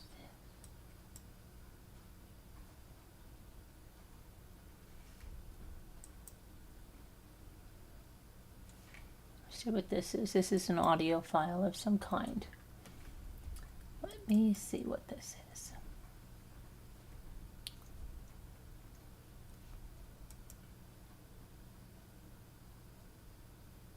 Time I did because I didn't know who it was. What cell phone number? What's your cell phone number? 843-385-3175. This is only an audio file, so So she calls your cell phone a couple times, finally gets a hold of you. And Where were you at when you got the call? okay, this is Sidney, but there's only audio. Sitting in the bed. Sitting in bed? Yeah. And Were you up still? yeah, because we hadn't been long. We'd gotten in from work. Okay. Where do you work at? All over the place. Where? That night, I'm almost 100% sure. I know I worked at Longhorn that night. I know I worked at Longhorn, Stinky Fingers that night. Steaky Fingers. What do you do at those places? Restaurant maintenance. Okay. Fix broken stuff, you know. So you go into the places when they're closed? Yes. Do you work with anybody? My wife. Just your wife? Yeah. He works with his wife. Okay. Was she with you that night? Yes. Ever since me and Heather ended our relationship, well, I ended it. Ever since that was ended, my He's not wife found allowed to out leave and all without her. that went on. My wife's she goes to work with me. We do everything together. We don't split up. More on her choice, like she doesn't. No, it's Yeah, or- probably, well, that too, but, no, we've trying to work out our differences. We don't do anything apart because You she get all that trusts us so straight. much. Tammy. Tammy. What's her last name? More. Same as yours. Yep. What's her phone number? 843-385-3177. Don't worry about calling them because they've been in They're prison. right next to each other. Yep. Those phone numbers don't work. Okay, so you guys were together all night. Do you work, like, what'd she do? She just help you out? Basically a gopher type, yeah. Okay, she's not getting paid by the company. She Oh, just no. follows you around. She What, follows do you have them a company you Yeah. personally own? I'm or a maintenance company. you have your own maintenance company? Yes. Okay. So these places you have like a passcode or something to sign into?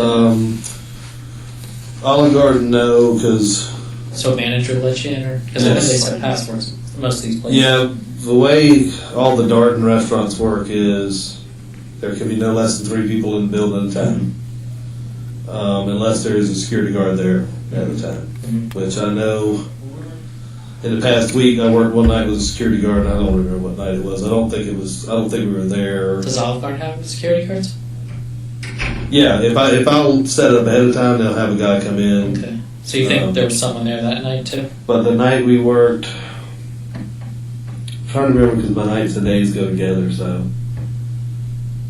the Tuesday night, I'm almost positive. Like at Longhorn, there was a manager there to let me in, and I looked at the job and realized, hey, look, we have to pull the threshold out and do everything we got to do. So. Mm-hmm. Left there and went to Sticky Fingers, and she wasn't in the building, but she passed me in the parking lot leaving. Who did?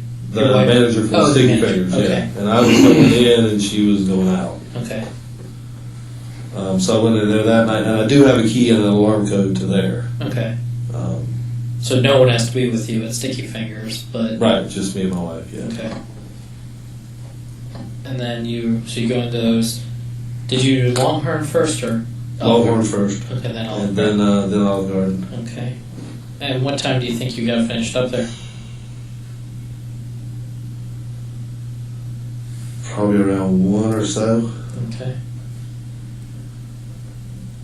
And then, it may have been earlier than that, maybe about 12:30 or so, something like that. Okay, so you're finished up from all that around then. Yeah, we left there. You don't live in the Myrtle Beach city limits there. You live a No. little further down the Yeah. road. Okay, so did you stay in the city or did you go straight home? Or? No, we went, and I don't want to get graphic with you either, he's already heard this. We're trying to repair our marriage. They're Okay. trying to repair their marriage. We went to Broadway, we were going to go to one of the clubs or something if there was, a decent amount of people, there was nobody in the parking lot, so we left there. Went down, trying to think where I left when I went there. I think I went and got gas at the end of 17 and 10th Avenue there. I think it's the one in front of Sam's, whatever that is.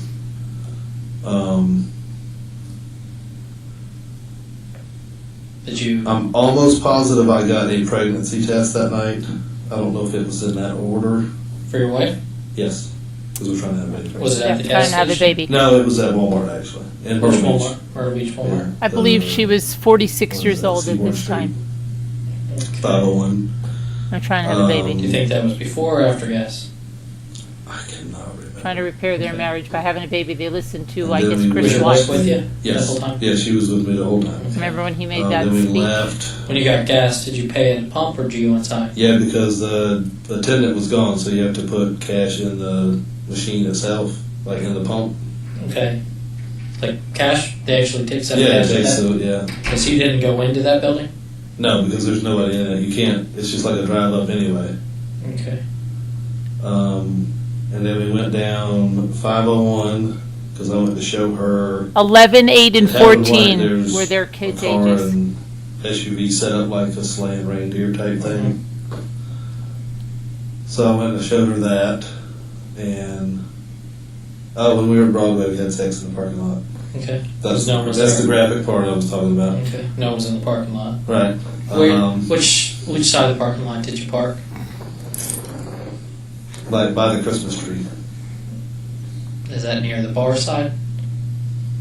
We usually park there and walk straight across the bridge. Like if you walk straight across the Christmas trees here, if you walk straight across that bridge, Johnny Rockets is there. Okay. And then the clubs are right there. Gotcha. And what type of car were you driving? Black F-150. And then when we went to Conway, we had sex on a different parking lot. You went to Conway. Where in Conway? Having White, and then I pulled into that industrial park up in there. That's true. Like right after you pass Having White, you turn right, and it seems like there's the college has got some stuff in there, and then there's seems like there's a TV station or something there. Oh, you mean Across from the big Across from HTC. across from Coastal. HTC? Yeah. Like like behind HTC. It's kind of a frontage type road that goes back there, and there's Yeah. soccer fields and all kinds Yeah, of that stuff. stuff. So you park back there also. Yes. What time do you think that was? Oh shoot.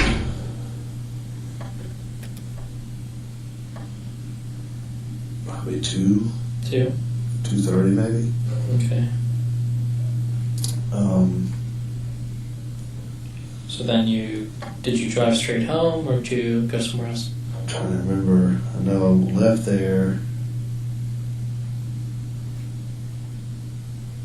Seems like I cut over to 544 and went down that way.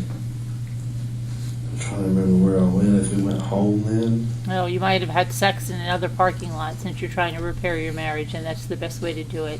And then try for a baby.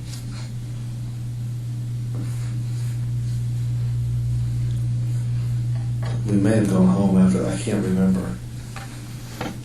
Okay. And you had spoken to her at the 3 or 4 in the morning. Yeah, we were home and my wife had gotten undressed and all. She was in her gown and everything, and I Her had gown. shoes and socks and all off. And Did she know you got that phone call? Socks off. yes, Was she sitting there she was sitting listening? there. Yeah. Was she yelling at you during it? Or? No, No? she didn't say a word. I don't She care. listened, let me finish, and hang up. Okay.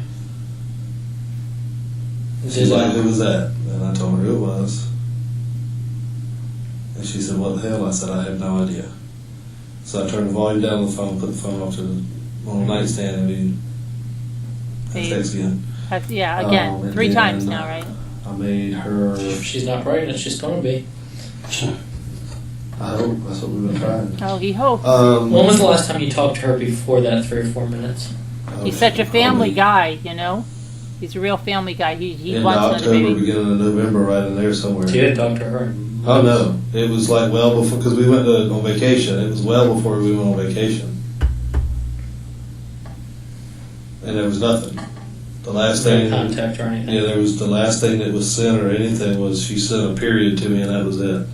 And that was through text messages Yeah, or phone calls? and I didn't. Did she normally text or call? Usually it was text. Because you can delete them a little easier, or? Well, no, that's just usually the way we talk, because I guess. And it was this 385, or did you have another phone that you kind of used? No, that's the only one I had. Okay. When did your wife find out that was kind of going on? About the end of October. End of October? Okay. Now, And she asked, "What do you want to do?" And I mean, at first I didn't tell her what was going on. had she ever met her? No. Never seen her, never met her? Nope. And then the following day, I told my wife what was going on, and my wife actually talked to her, and they had planned a meeting, and she didn't show up for the meeting. Where'd they Such plan a to meet? liar. I think they were going to meet at Broadway. Okay. She worked there? Yeah. And she was just trying to, my wife was just trying to find out exactly what happened. That's all she was trying to find out, because I That's lied it. to her and didn't tell her what was Yeah. How going long on. had you known Heather? I'm trying to think of when I started working at Tilt to Kill, because I mean, I met her. Were you working maintenance? Yes, I mean, I had kind of met her in passing, and it was sort of like a "hey, how's it going" type thing, sort of like that. How'd you start a relationship? Just A couple of the girls had said, "Hey, you know, Heather had a dream about you, like a nasty dream or something." And I'm like, "Okay, good." And you know, I would go on about my business, and like 2 or 3 times that kind of happened, and then you know, we just kind of sort of got we would talk a little more every time in person, and then she started calling me. And I still don't know how she got my phone number, but she started calling me. And this is And then it around kind of led on What a liar. This guy is such a liar. summer. mid-September or something, Mid-September. maybe. Okay. So So she started texting or calling you, and you are Yeah. calling her back. I mean, she's a young, pretty girl. yeah, You know. and she was interested in. Where would you meet her? Usually, like if I was working or something like that, she'd stop by someplace I was working or whatever, and we'd talk for a few minutes, and then she would leave and stuff like that. And They weren't having anything. we fooled around a couple times, couple got attempted times. to kill. A couple times. We actually had sex in Broadway parking lot. Never anywhere else. Like her apartment. Had you ever? No, I didn't. I knew she lived up near the House of Blues somewhere. But up that area. She said she used to take Fire Tower Road to work all the time.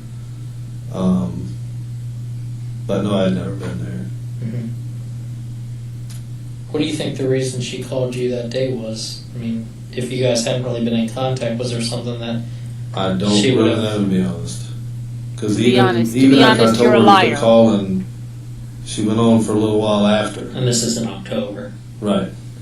And then we left. I thought all was well until we got back, and then I guess the other night or morning she called again.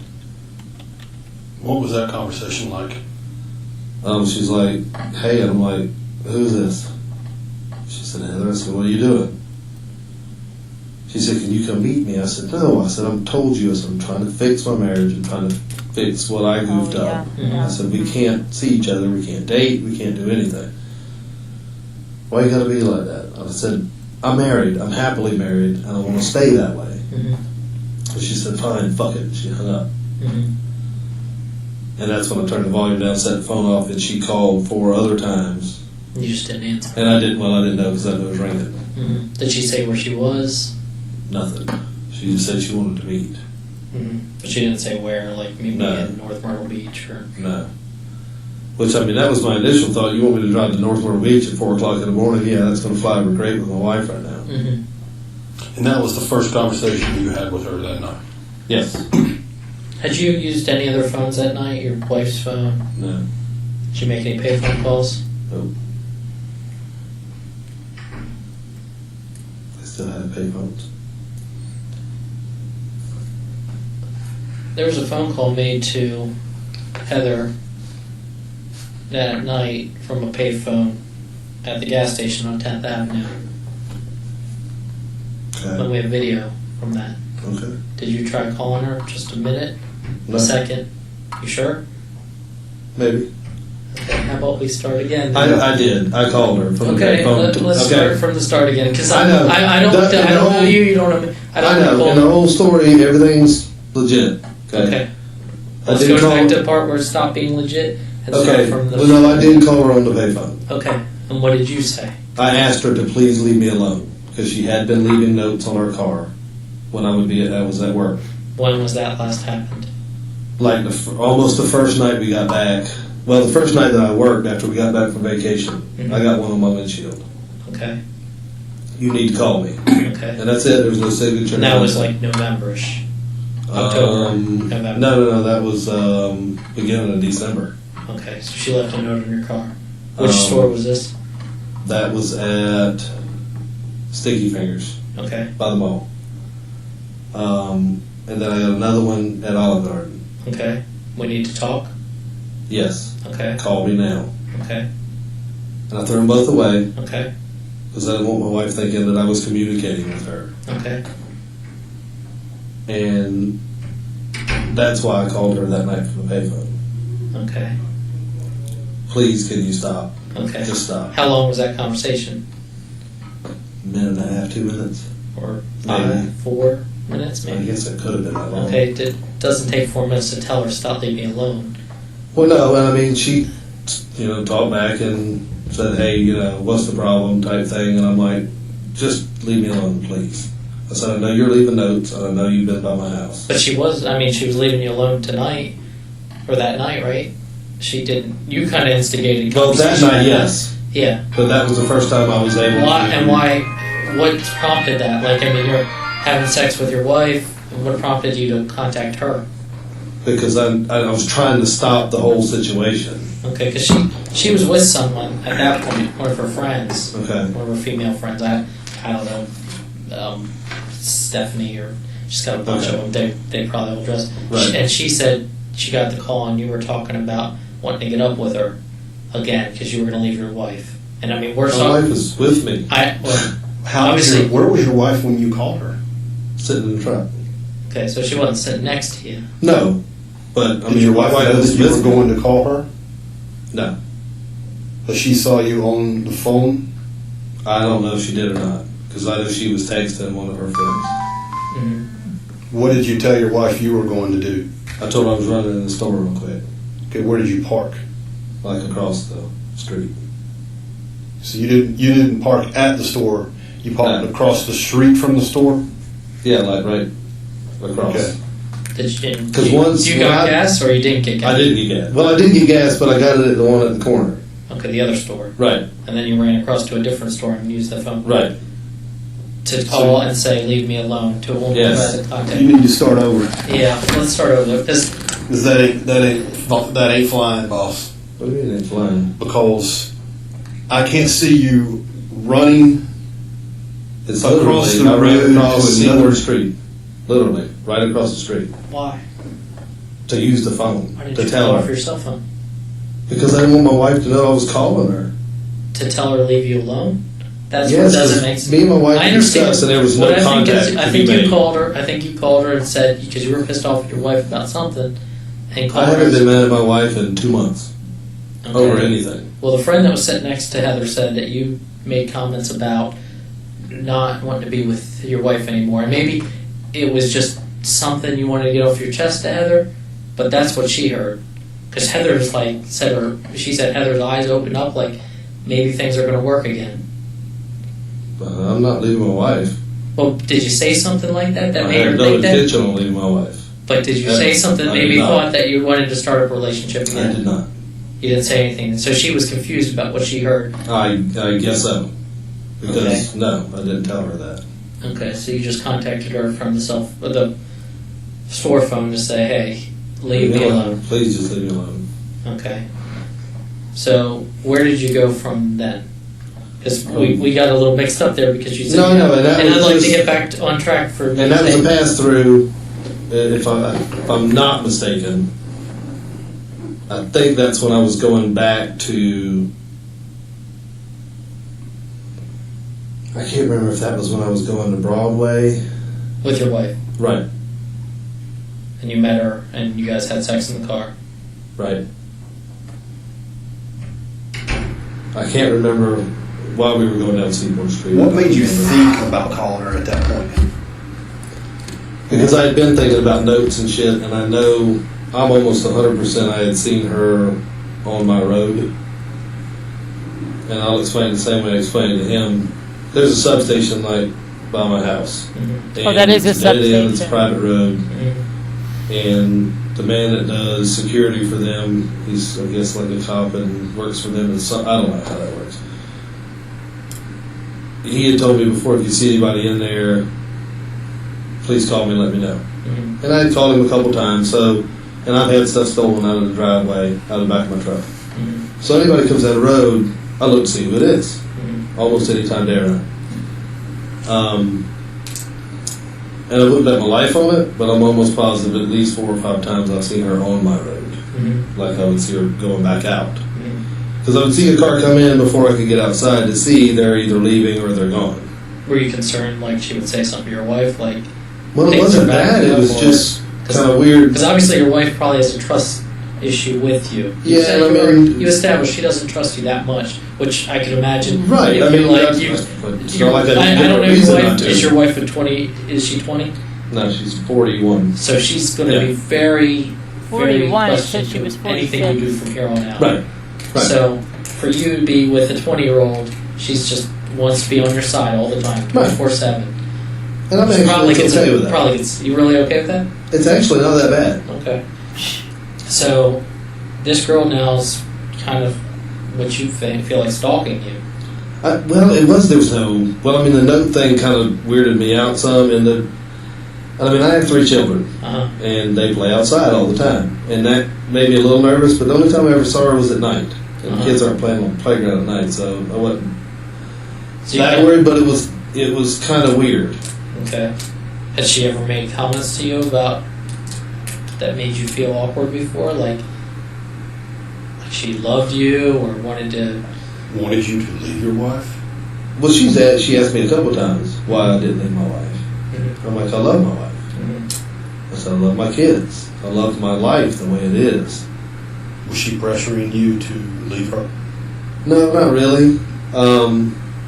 She brought it up, she said it a couple times, but there was no like, hey, why don't you leave your wife and we can go do this, or... This is in October.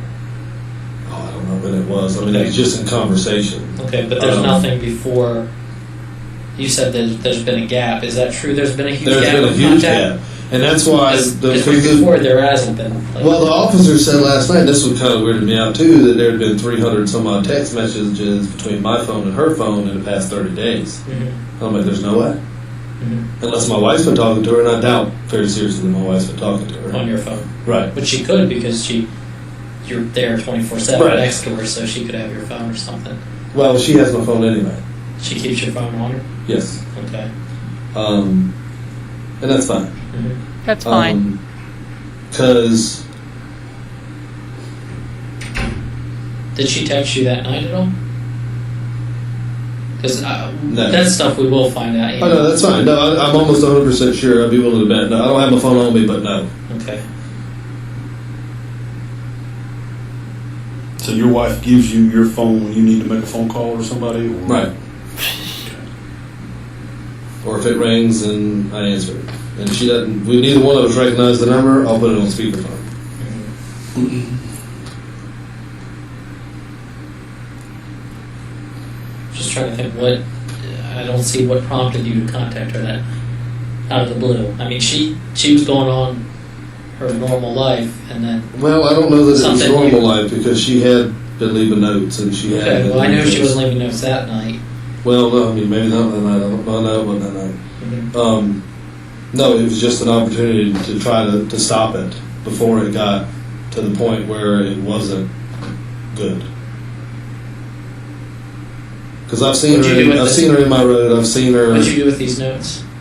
I told my wife to know and think that I'd been talking to her. Okay. What type of car do you drive? So bluish, silverish looking. I want to say it was a Dodge. Had you ever been in that car? Yes. Okay. Where would you been in the car? Like where destination wise? It was actually just at Broadway. Just at Broadway? Yeah. Where did you sit in the car? I've sat in the front seat, I think once or twice, and the back seat once or twice maybe. Has anyone ever been with you guys when you were out and about? No. Like maybe one of her girlfriends or something? No.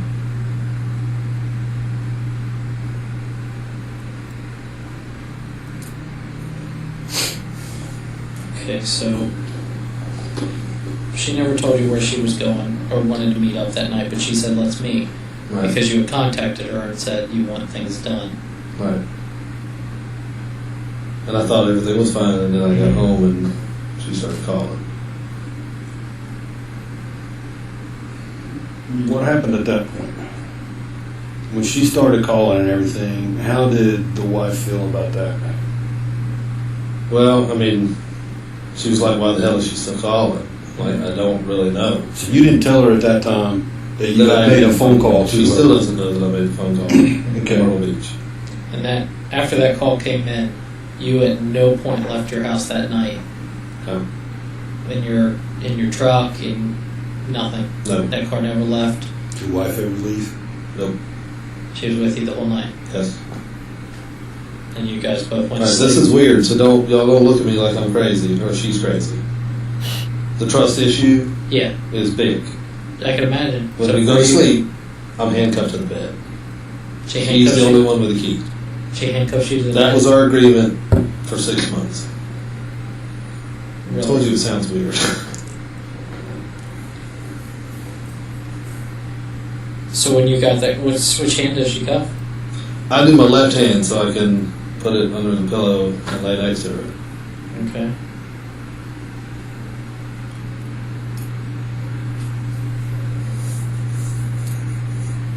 She handcuffs your left hand. And were you handcuffed when you got that phone call? No, because I was getting ready to go make her something to eat actually that night. You guys normally stay out late and work late? No, always. Just we happened to be out late that night, and we got home and she took a shower and all that stuff. And by the time I cooked her food, heck, it was probably 3:45, 4 o'clock. What you cook Oh, her? yeah. She's on a diet, so it seems like I did. I probably did pot a diet. stickers. Pot She'll stickers, eat because like those are 3 or good 4 for pot diets. stickers or something. Those are great for diets. It was either that or chicken, one or the other. Yeah, one or the other. Because she only eats about 3 things: pot stickers, chicken, So you and bring her the 7. food and just take the position there next to the bed and Pretty much, go to yes. sleep. Yeah. Yes. Okay, and you didn't make any calls more that night or receive any? Nope. Did you turn your phone off? Well, I turned the volume down and laid it off on the side table. She plugged it in. But you didn't receive any more calls from her? Oh no, 4 more after. But we after talked. that- But I didn't talk to it. I But didn't after answer. those 4, nothing more? Nothing more done. Do you know what time the last one was? Oh, I had no idea. You didn't receive any texts from her? No.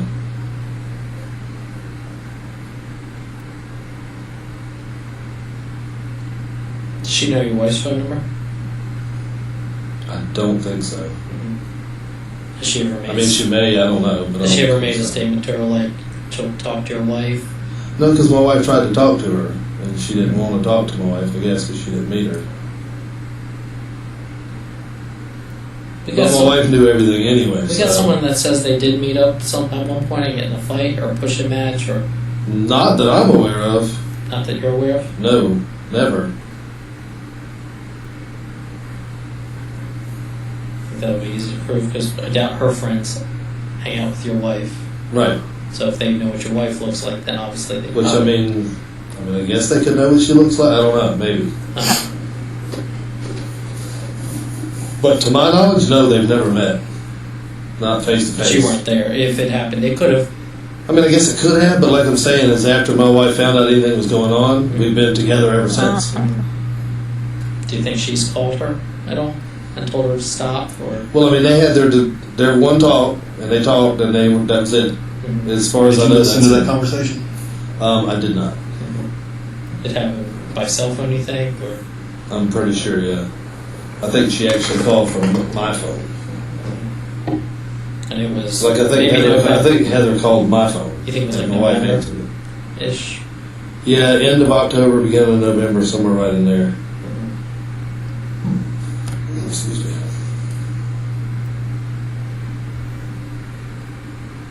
But I can't imagine my wife calling me for any reason.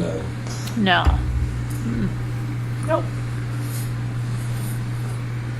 The trip to Walmart did occur, right? Yes. Okay.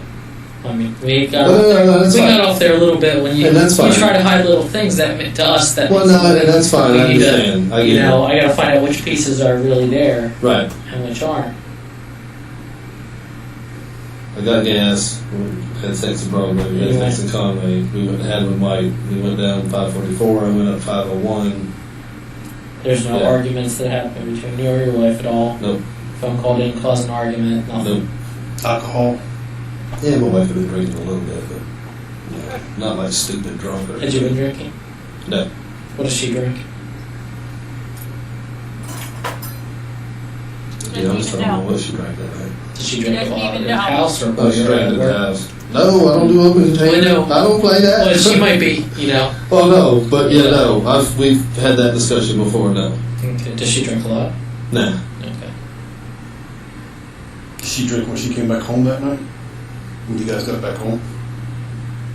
I don't think so. No. Because she had drank 2 different kinds of liquors and her stomach hurt. We don't drink a lot. so But they we were can't trying do to have a that. baby. Where'd you drink then? Do you think She drank at the house before we left, but I'm And not then sure. goes out. Yeah, then we left. Okay. Her stomach hurt, but they had sex three different times in the parking lot. She does it because she's frugal, and if we were going to a club, she wanted to not have to Stock up before you Oh, go. she's not have to frugal. spend $500. She's a And they frugal blogger. Yeah, as far as you know, at no point did she talk to her. She didn't. When you went down and cooked, could she have picked up your phone and made a call to her? I guess she could have, But you don't know. but I don't think she would have. I might have missed something. You guys were working together, correct? That night. Right. You came back home. No, when we left, we rode all over the Okay, place. so you're saying that she was drinking at home, and then you Before guys we left. went out. Right. Before we left. So before you guys left to go work, Right. which was at what time? Oh, shoot, I don't even know what time we left. It was probably 9:30. At night. Yeah. Okay. All right. Somewhere around there. Okay. And you got home probably 2, 3. Yeah, something like that. Because I knew we had to be at Longhorn before 10 o'clock. Because once they lock the door, they can't let me in. And if I leave, I can't go back in. Some of the managers will flex on it a little bit. Most of them will not. Because they get fired for it. Right. Well, you had met Heather a couple times. You obviously knew Heather. Yeah. What do you think's going on right now? To be honest, I don't know. To be honest, you're a liar. I know that one time before, she went to North Carolina, and I don't know if she went with somebody or she went by herself or what happened. Phone was turned off, Yeah, and I don't know how long it was, right. When was it? When was but that? I cannot remember for the life of me. But I Oh, for remember the life somebody of him, asking he me can't. at Tilted Kill, "Have you seen her or heard from her?" And I told them then, I said, "No, I hadn't heard anything from her. Why?" And they're like, "Well, she didn't show up for work, and we haven't, nobody can get in touch with her, and her parents are looking for her now." Mm-hmm. And I said, "No, I hadn't heard anything. If I do." And then when I did talk to her, I said, "Have you talked to anybody else? Because they're looking for you." Mm-hmm. And she said, "Yeah, I called my dad."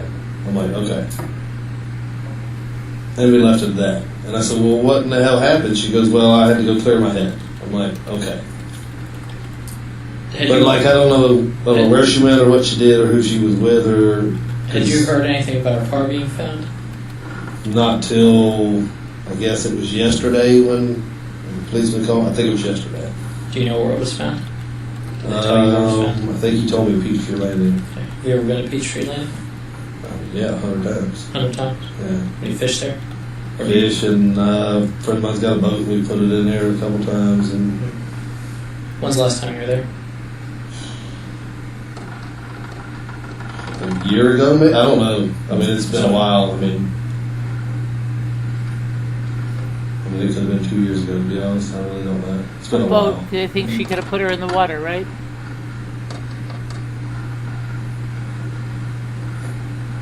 Has your wife ever been there with you? Yeah, but that's been a really long time ago. Yeah, a really long time ago. A friend used to keep a boat at our house, and I asked him, "Hey, do you care if we use it one day?" That's been 10 years ago, probably. I mean, that's been a long time ago.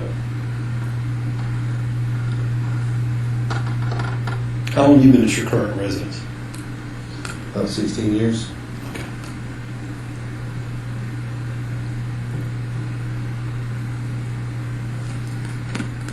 Any of your neighbors you're close with that we could ask about seeing the car driving by? I mean, the one guy behind me, but I don't know, because, I mean, he's in a spot, I don't know that he would even see it, the way he's positioned, because Mm-hmm. between the trees and stuff in his yard and his driveway comes out, Mm-hmm. and then there's like a dirt berm built, so, I mean, maybe, Mm-hmm. maybe not, I don't know. He may have, I don't have any idea though.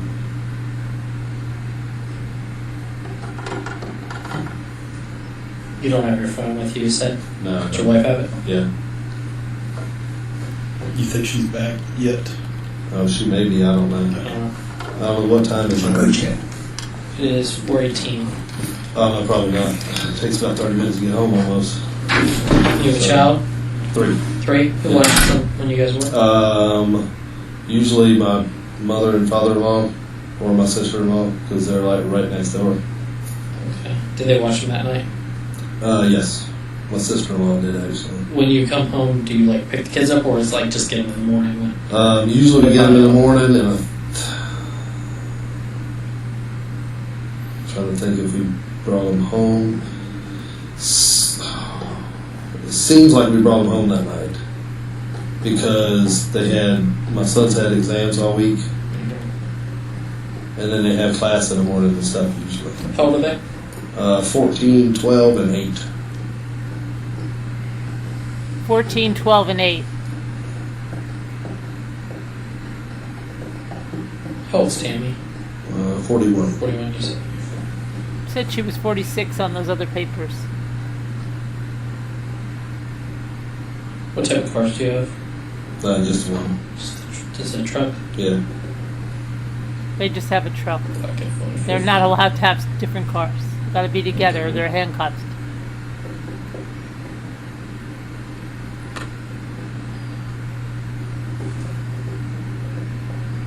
Had she made any calls that night to anybody? While you were with her? She was talking to a friend of hers, but I don't know who it was. You know what about? You guys were together the whole time, so. I mean, it was just, random stuff. I mean, Chat. nothing, just. Did you talk to anyone else that night on your phone?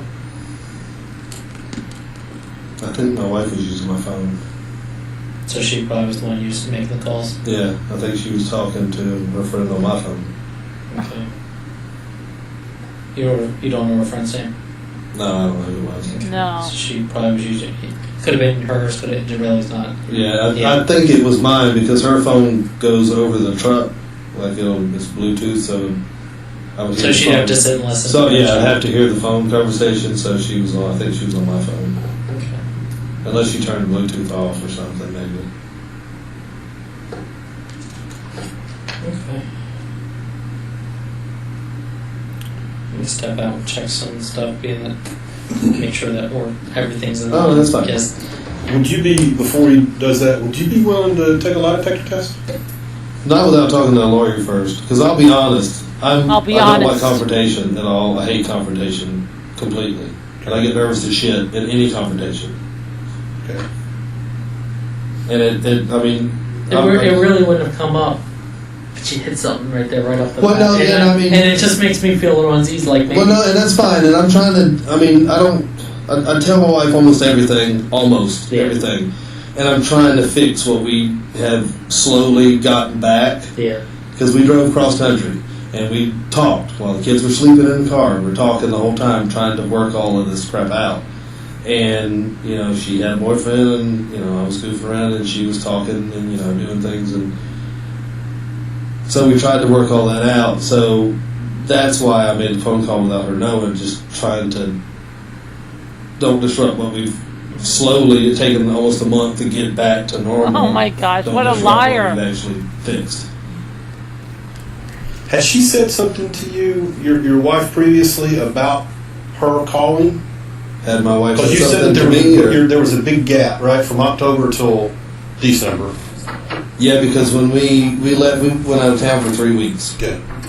and when we came back, Is when you saw the notes and things? there was a note like for almost, I think it was the first night we worked after we got back. There was a note. Okay. And you think you got to it before anybody else saw it? I'm almost positive, yeah. Okay. All right. Because I grabbed it, looked at it, and I'm like, "Are you kidding me?" I balled it up and threw it in the trash can Okay. to try to avoid starting a bunch of shit. I'm sorry. That's Give it away. Hello.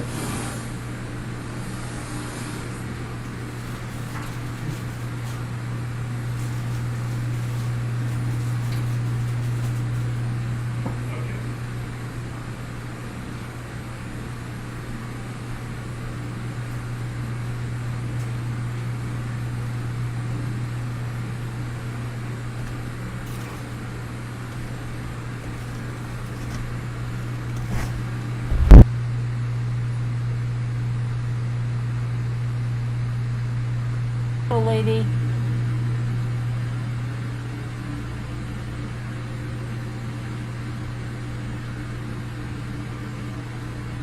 You have to get up at 6 a.m. and take your sister to work? Oh, I get you. Okay. No problem, little lady. I understand.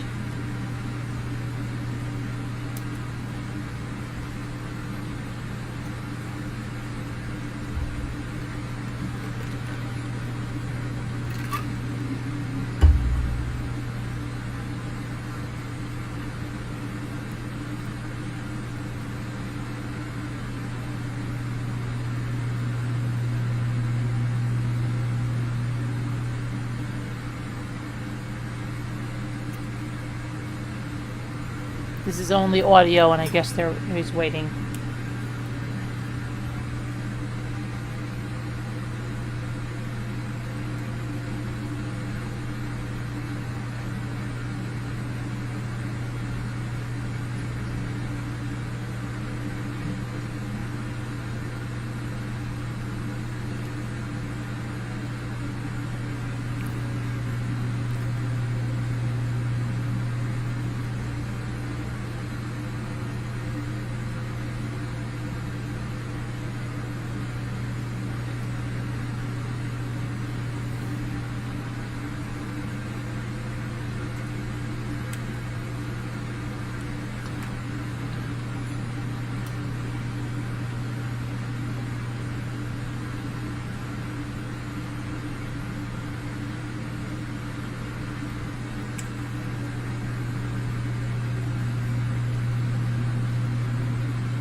Wow.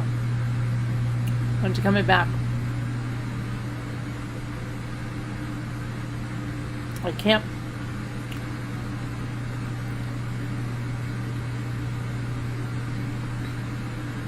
It's very interesting. I just wish for her family that they would find her body. Yeah, I know, right? Hello, Scooter. Hello, everyone, and goodbye, everyone. Why? What are you doing, Scooter? Shalom. What? What is with you? Do you know this case, Scooter? No. There's nothing playing right now. There's nothing playing right now, Captain. We're waiting for him to come back in the room. Can you hear me? Where are you going? Why aren't you ever here?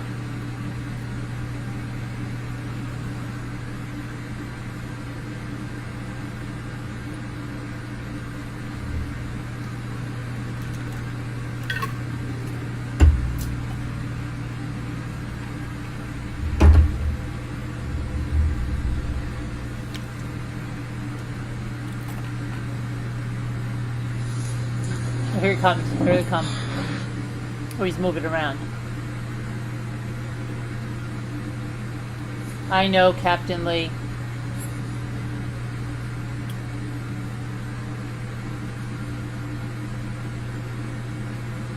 She likes that other guy. The Bassmaster. That's who she cares about. The Bassmaster. Not us.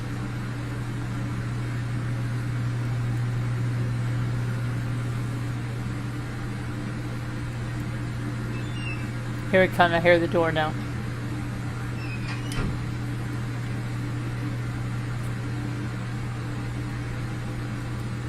Come on, buddy.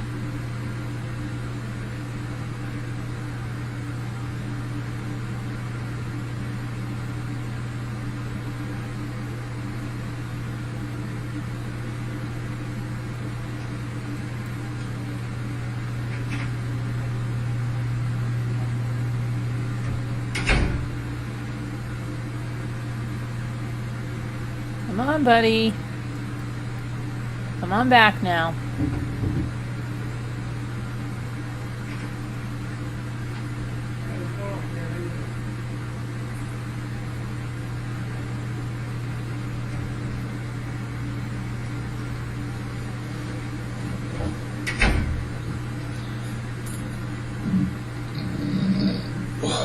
Jeez.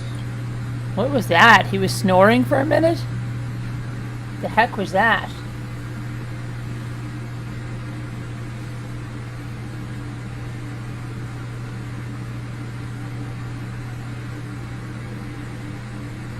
What in the heck is with this guy?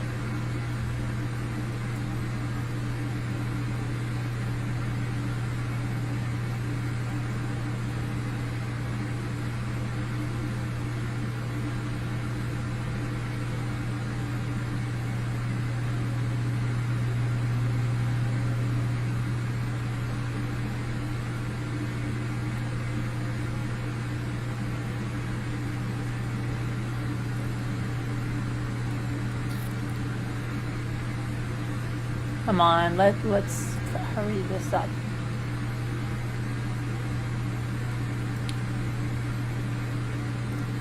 Well, while this is on, I'll show you. Let me just make sure that there's nothing bad or anything. Oh, I guess this is of their house. Oh, okay, we have the ones of their house. Hold on. Hold on a moment.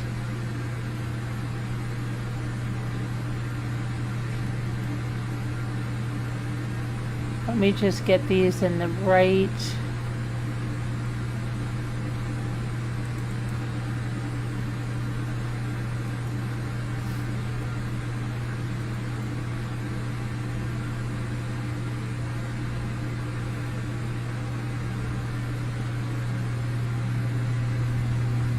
We'll look at these while we're waiting for them to come back on that thing.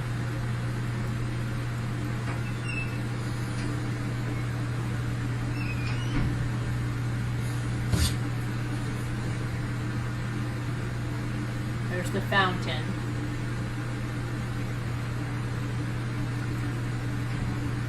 Look at that, the big thing of tape over there. What's that about?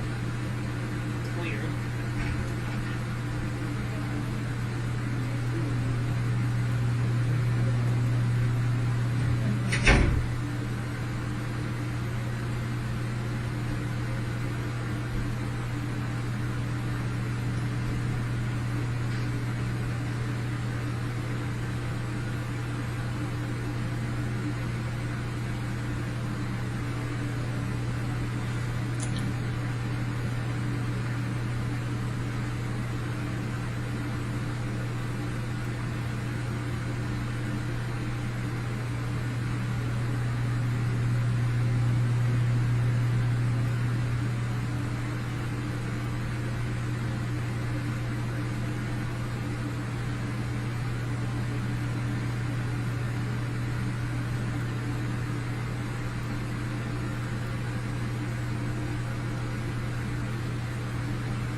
What's this sheet hanging by the door?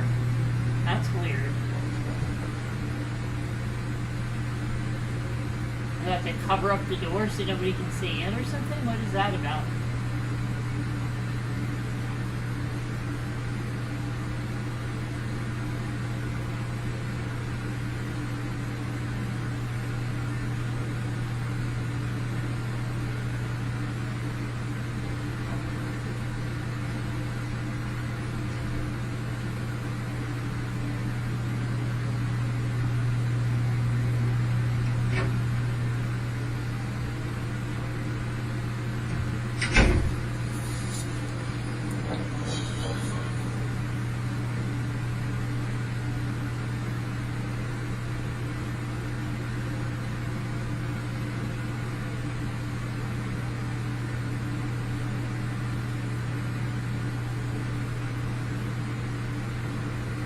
missed that.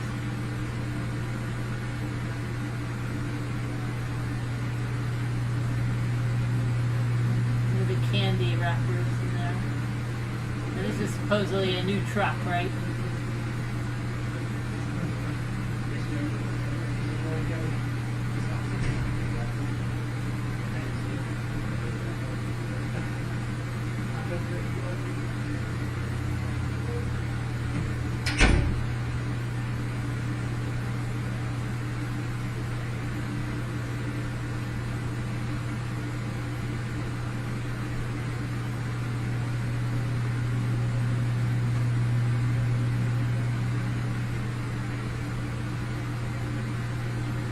That.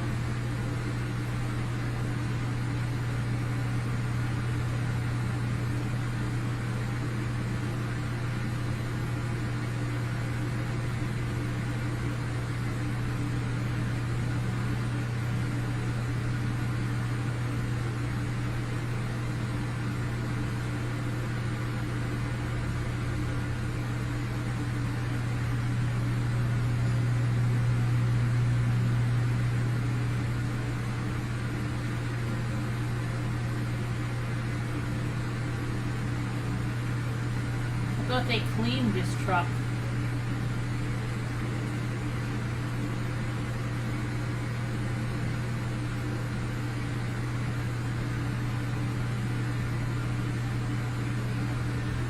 Okay, that's that. Let's see.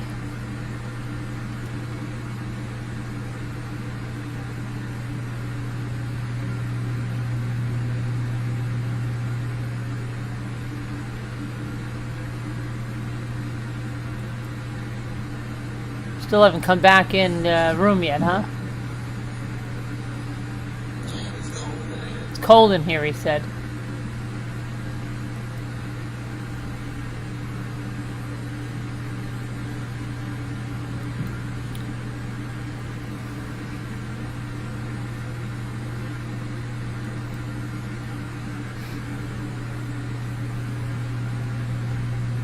Let's see what else we can look at while we're waiting to see if they come back in there.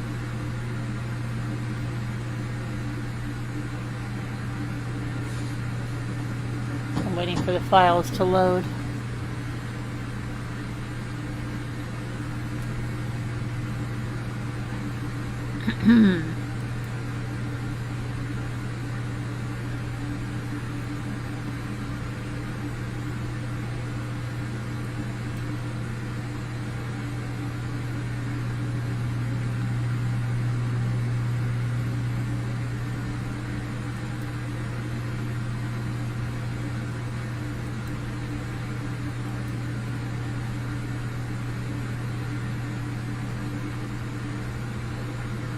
Hold on, this other thing is going to take a long time to download. Hold on. Unless I have it in this one. Let's see.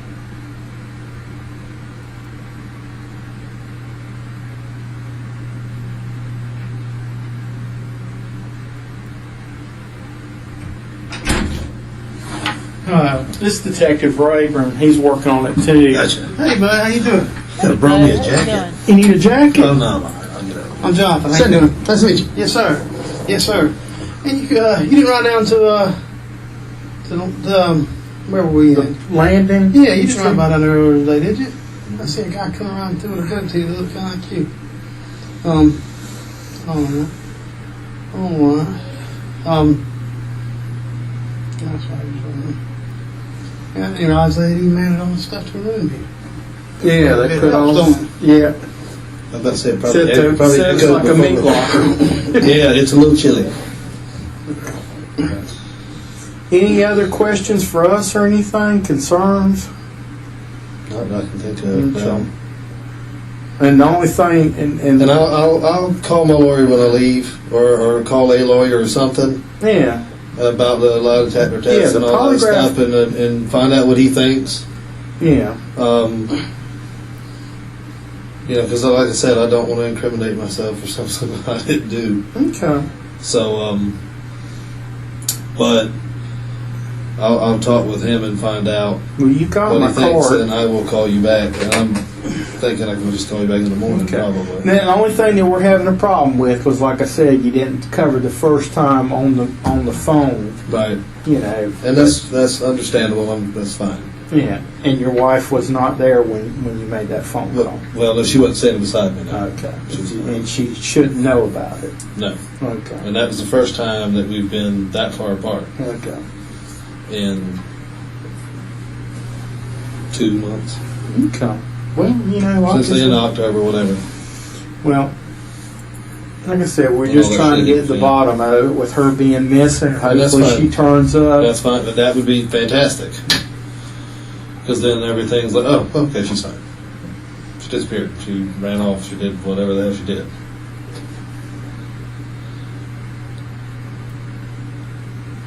Well, again, I appreciate you being as cooperative Not a problem. as you can. Because, like I said, that's the one thing. And if you And, could, like I said, Monday, he'll be available if you could let me know Monday, and I can come Okay. pick you up, take you to Georgetown, and drive you back to your residence. Okay, then you have to spend money on gas. Don't worry. No. Oh, he doesn't have to spend Yeah, money on no. gas. That's what he's worried I about. would take a bottle of water if y'all have one, though. Yeah, let me go. That would be fantastic. Have a I'm water. going to stop the recorder here again. Yeah, I just noticed it was going. Okay. I think that's the end of that one. And this other thing I am downloading is taking a while here, but I think maybe we'll leave it there for the night and do the word cookies, and because it is 2:30 and then that other thing should download, and maybe we can watch that documentary of this Vanished very soon. You went to your mom's. She handed me a phone book and asked me to block. Oh, really? Your phone, not a phone book. I hear you. Your phone. I got it. Wow. Crazy. Daily Puzzle. Hi, Murder of Crows. You're going to go watch the You're going. Okay, you watch that, and then I'll have more for you tomorrow. Maybe I'll put it on. I don't know how much I'll last in here. If you want to come in, you're welcome to come in. But I don't know how long I'll last.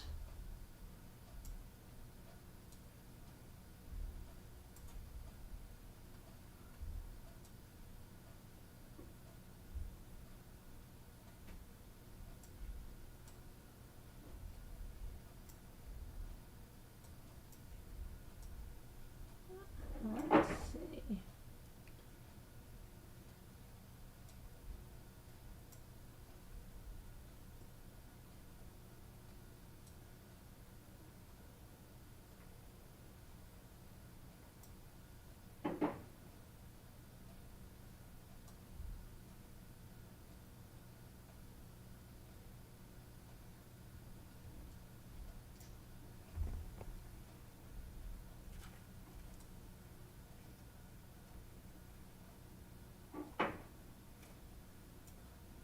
Alpha, okay.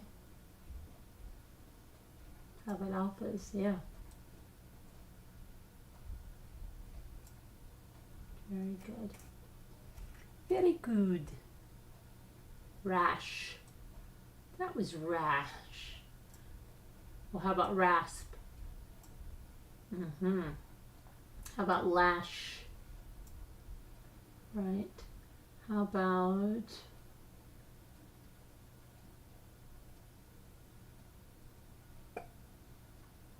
How about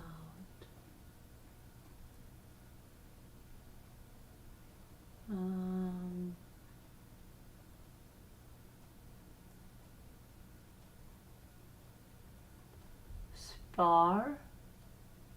Spar, yeah.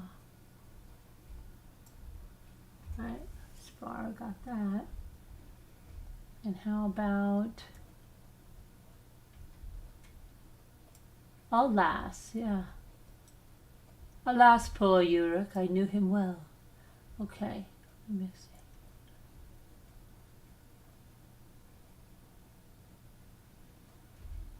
Alas, poor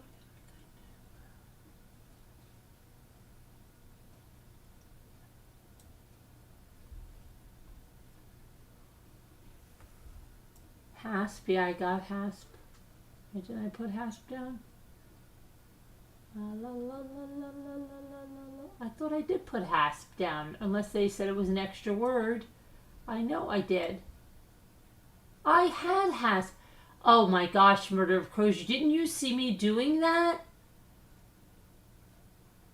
That's crazy. What in the world? We'd have to go to the video replay because I did put that in there.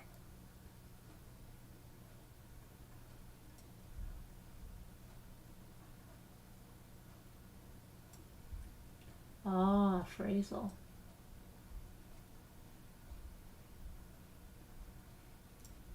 Very good. You made it through. We made it through. Okay, so I will put on the documentary in here if any of the members want to come. Murder of Crows, if you want to come in, let me know now if you want to watch it with us in here or if you're going to go watch it on your own because you don't like us very much. You can let us know. I just have to know. Well, I'll just put the number in the members and then you'll see it if you want to come in. All right. I love you guys. God bless. Prayers. I'll see you in a few minutes for those of you that are coming. Love you guys.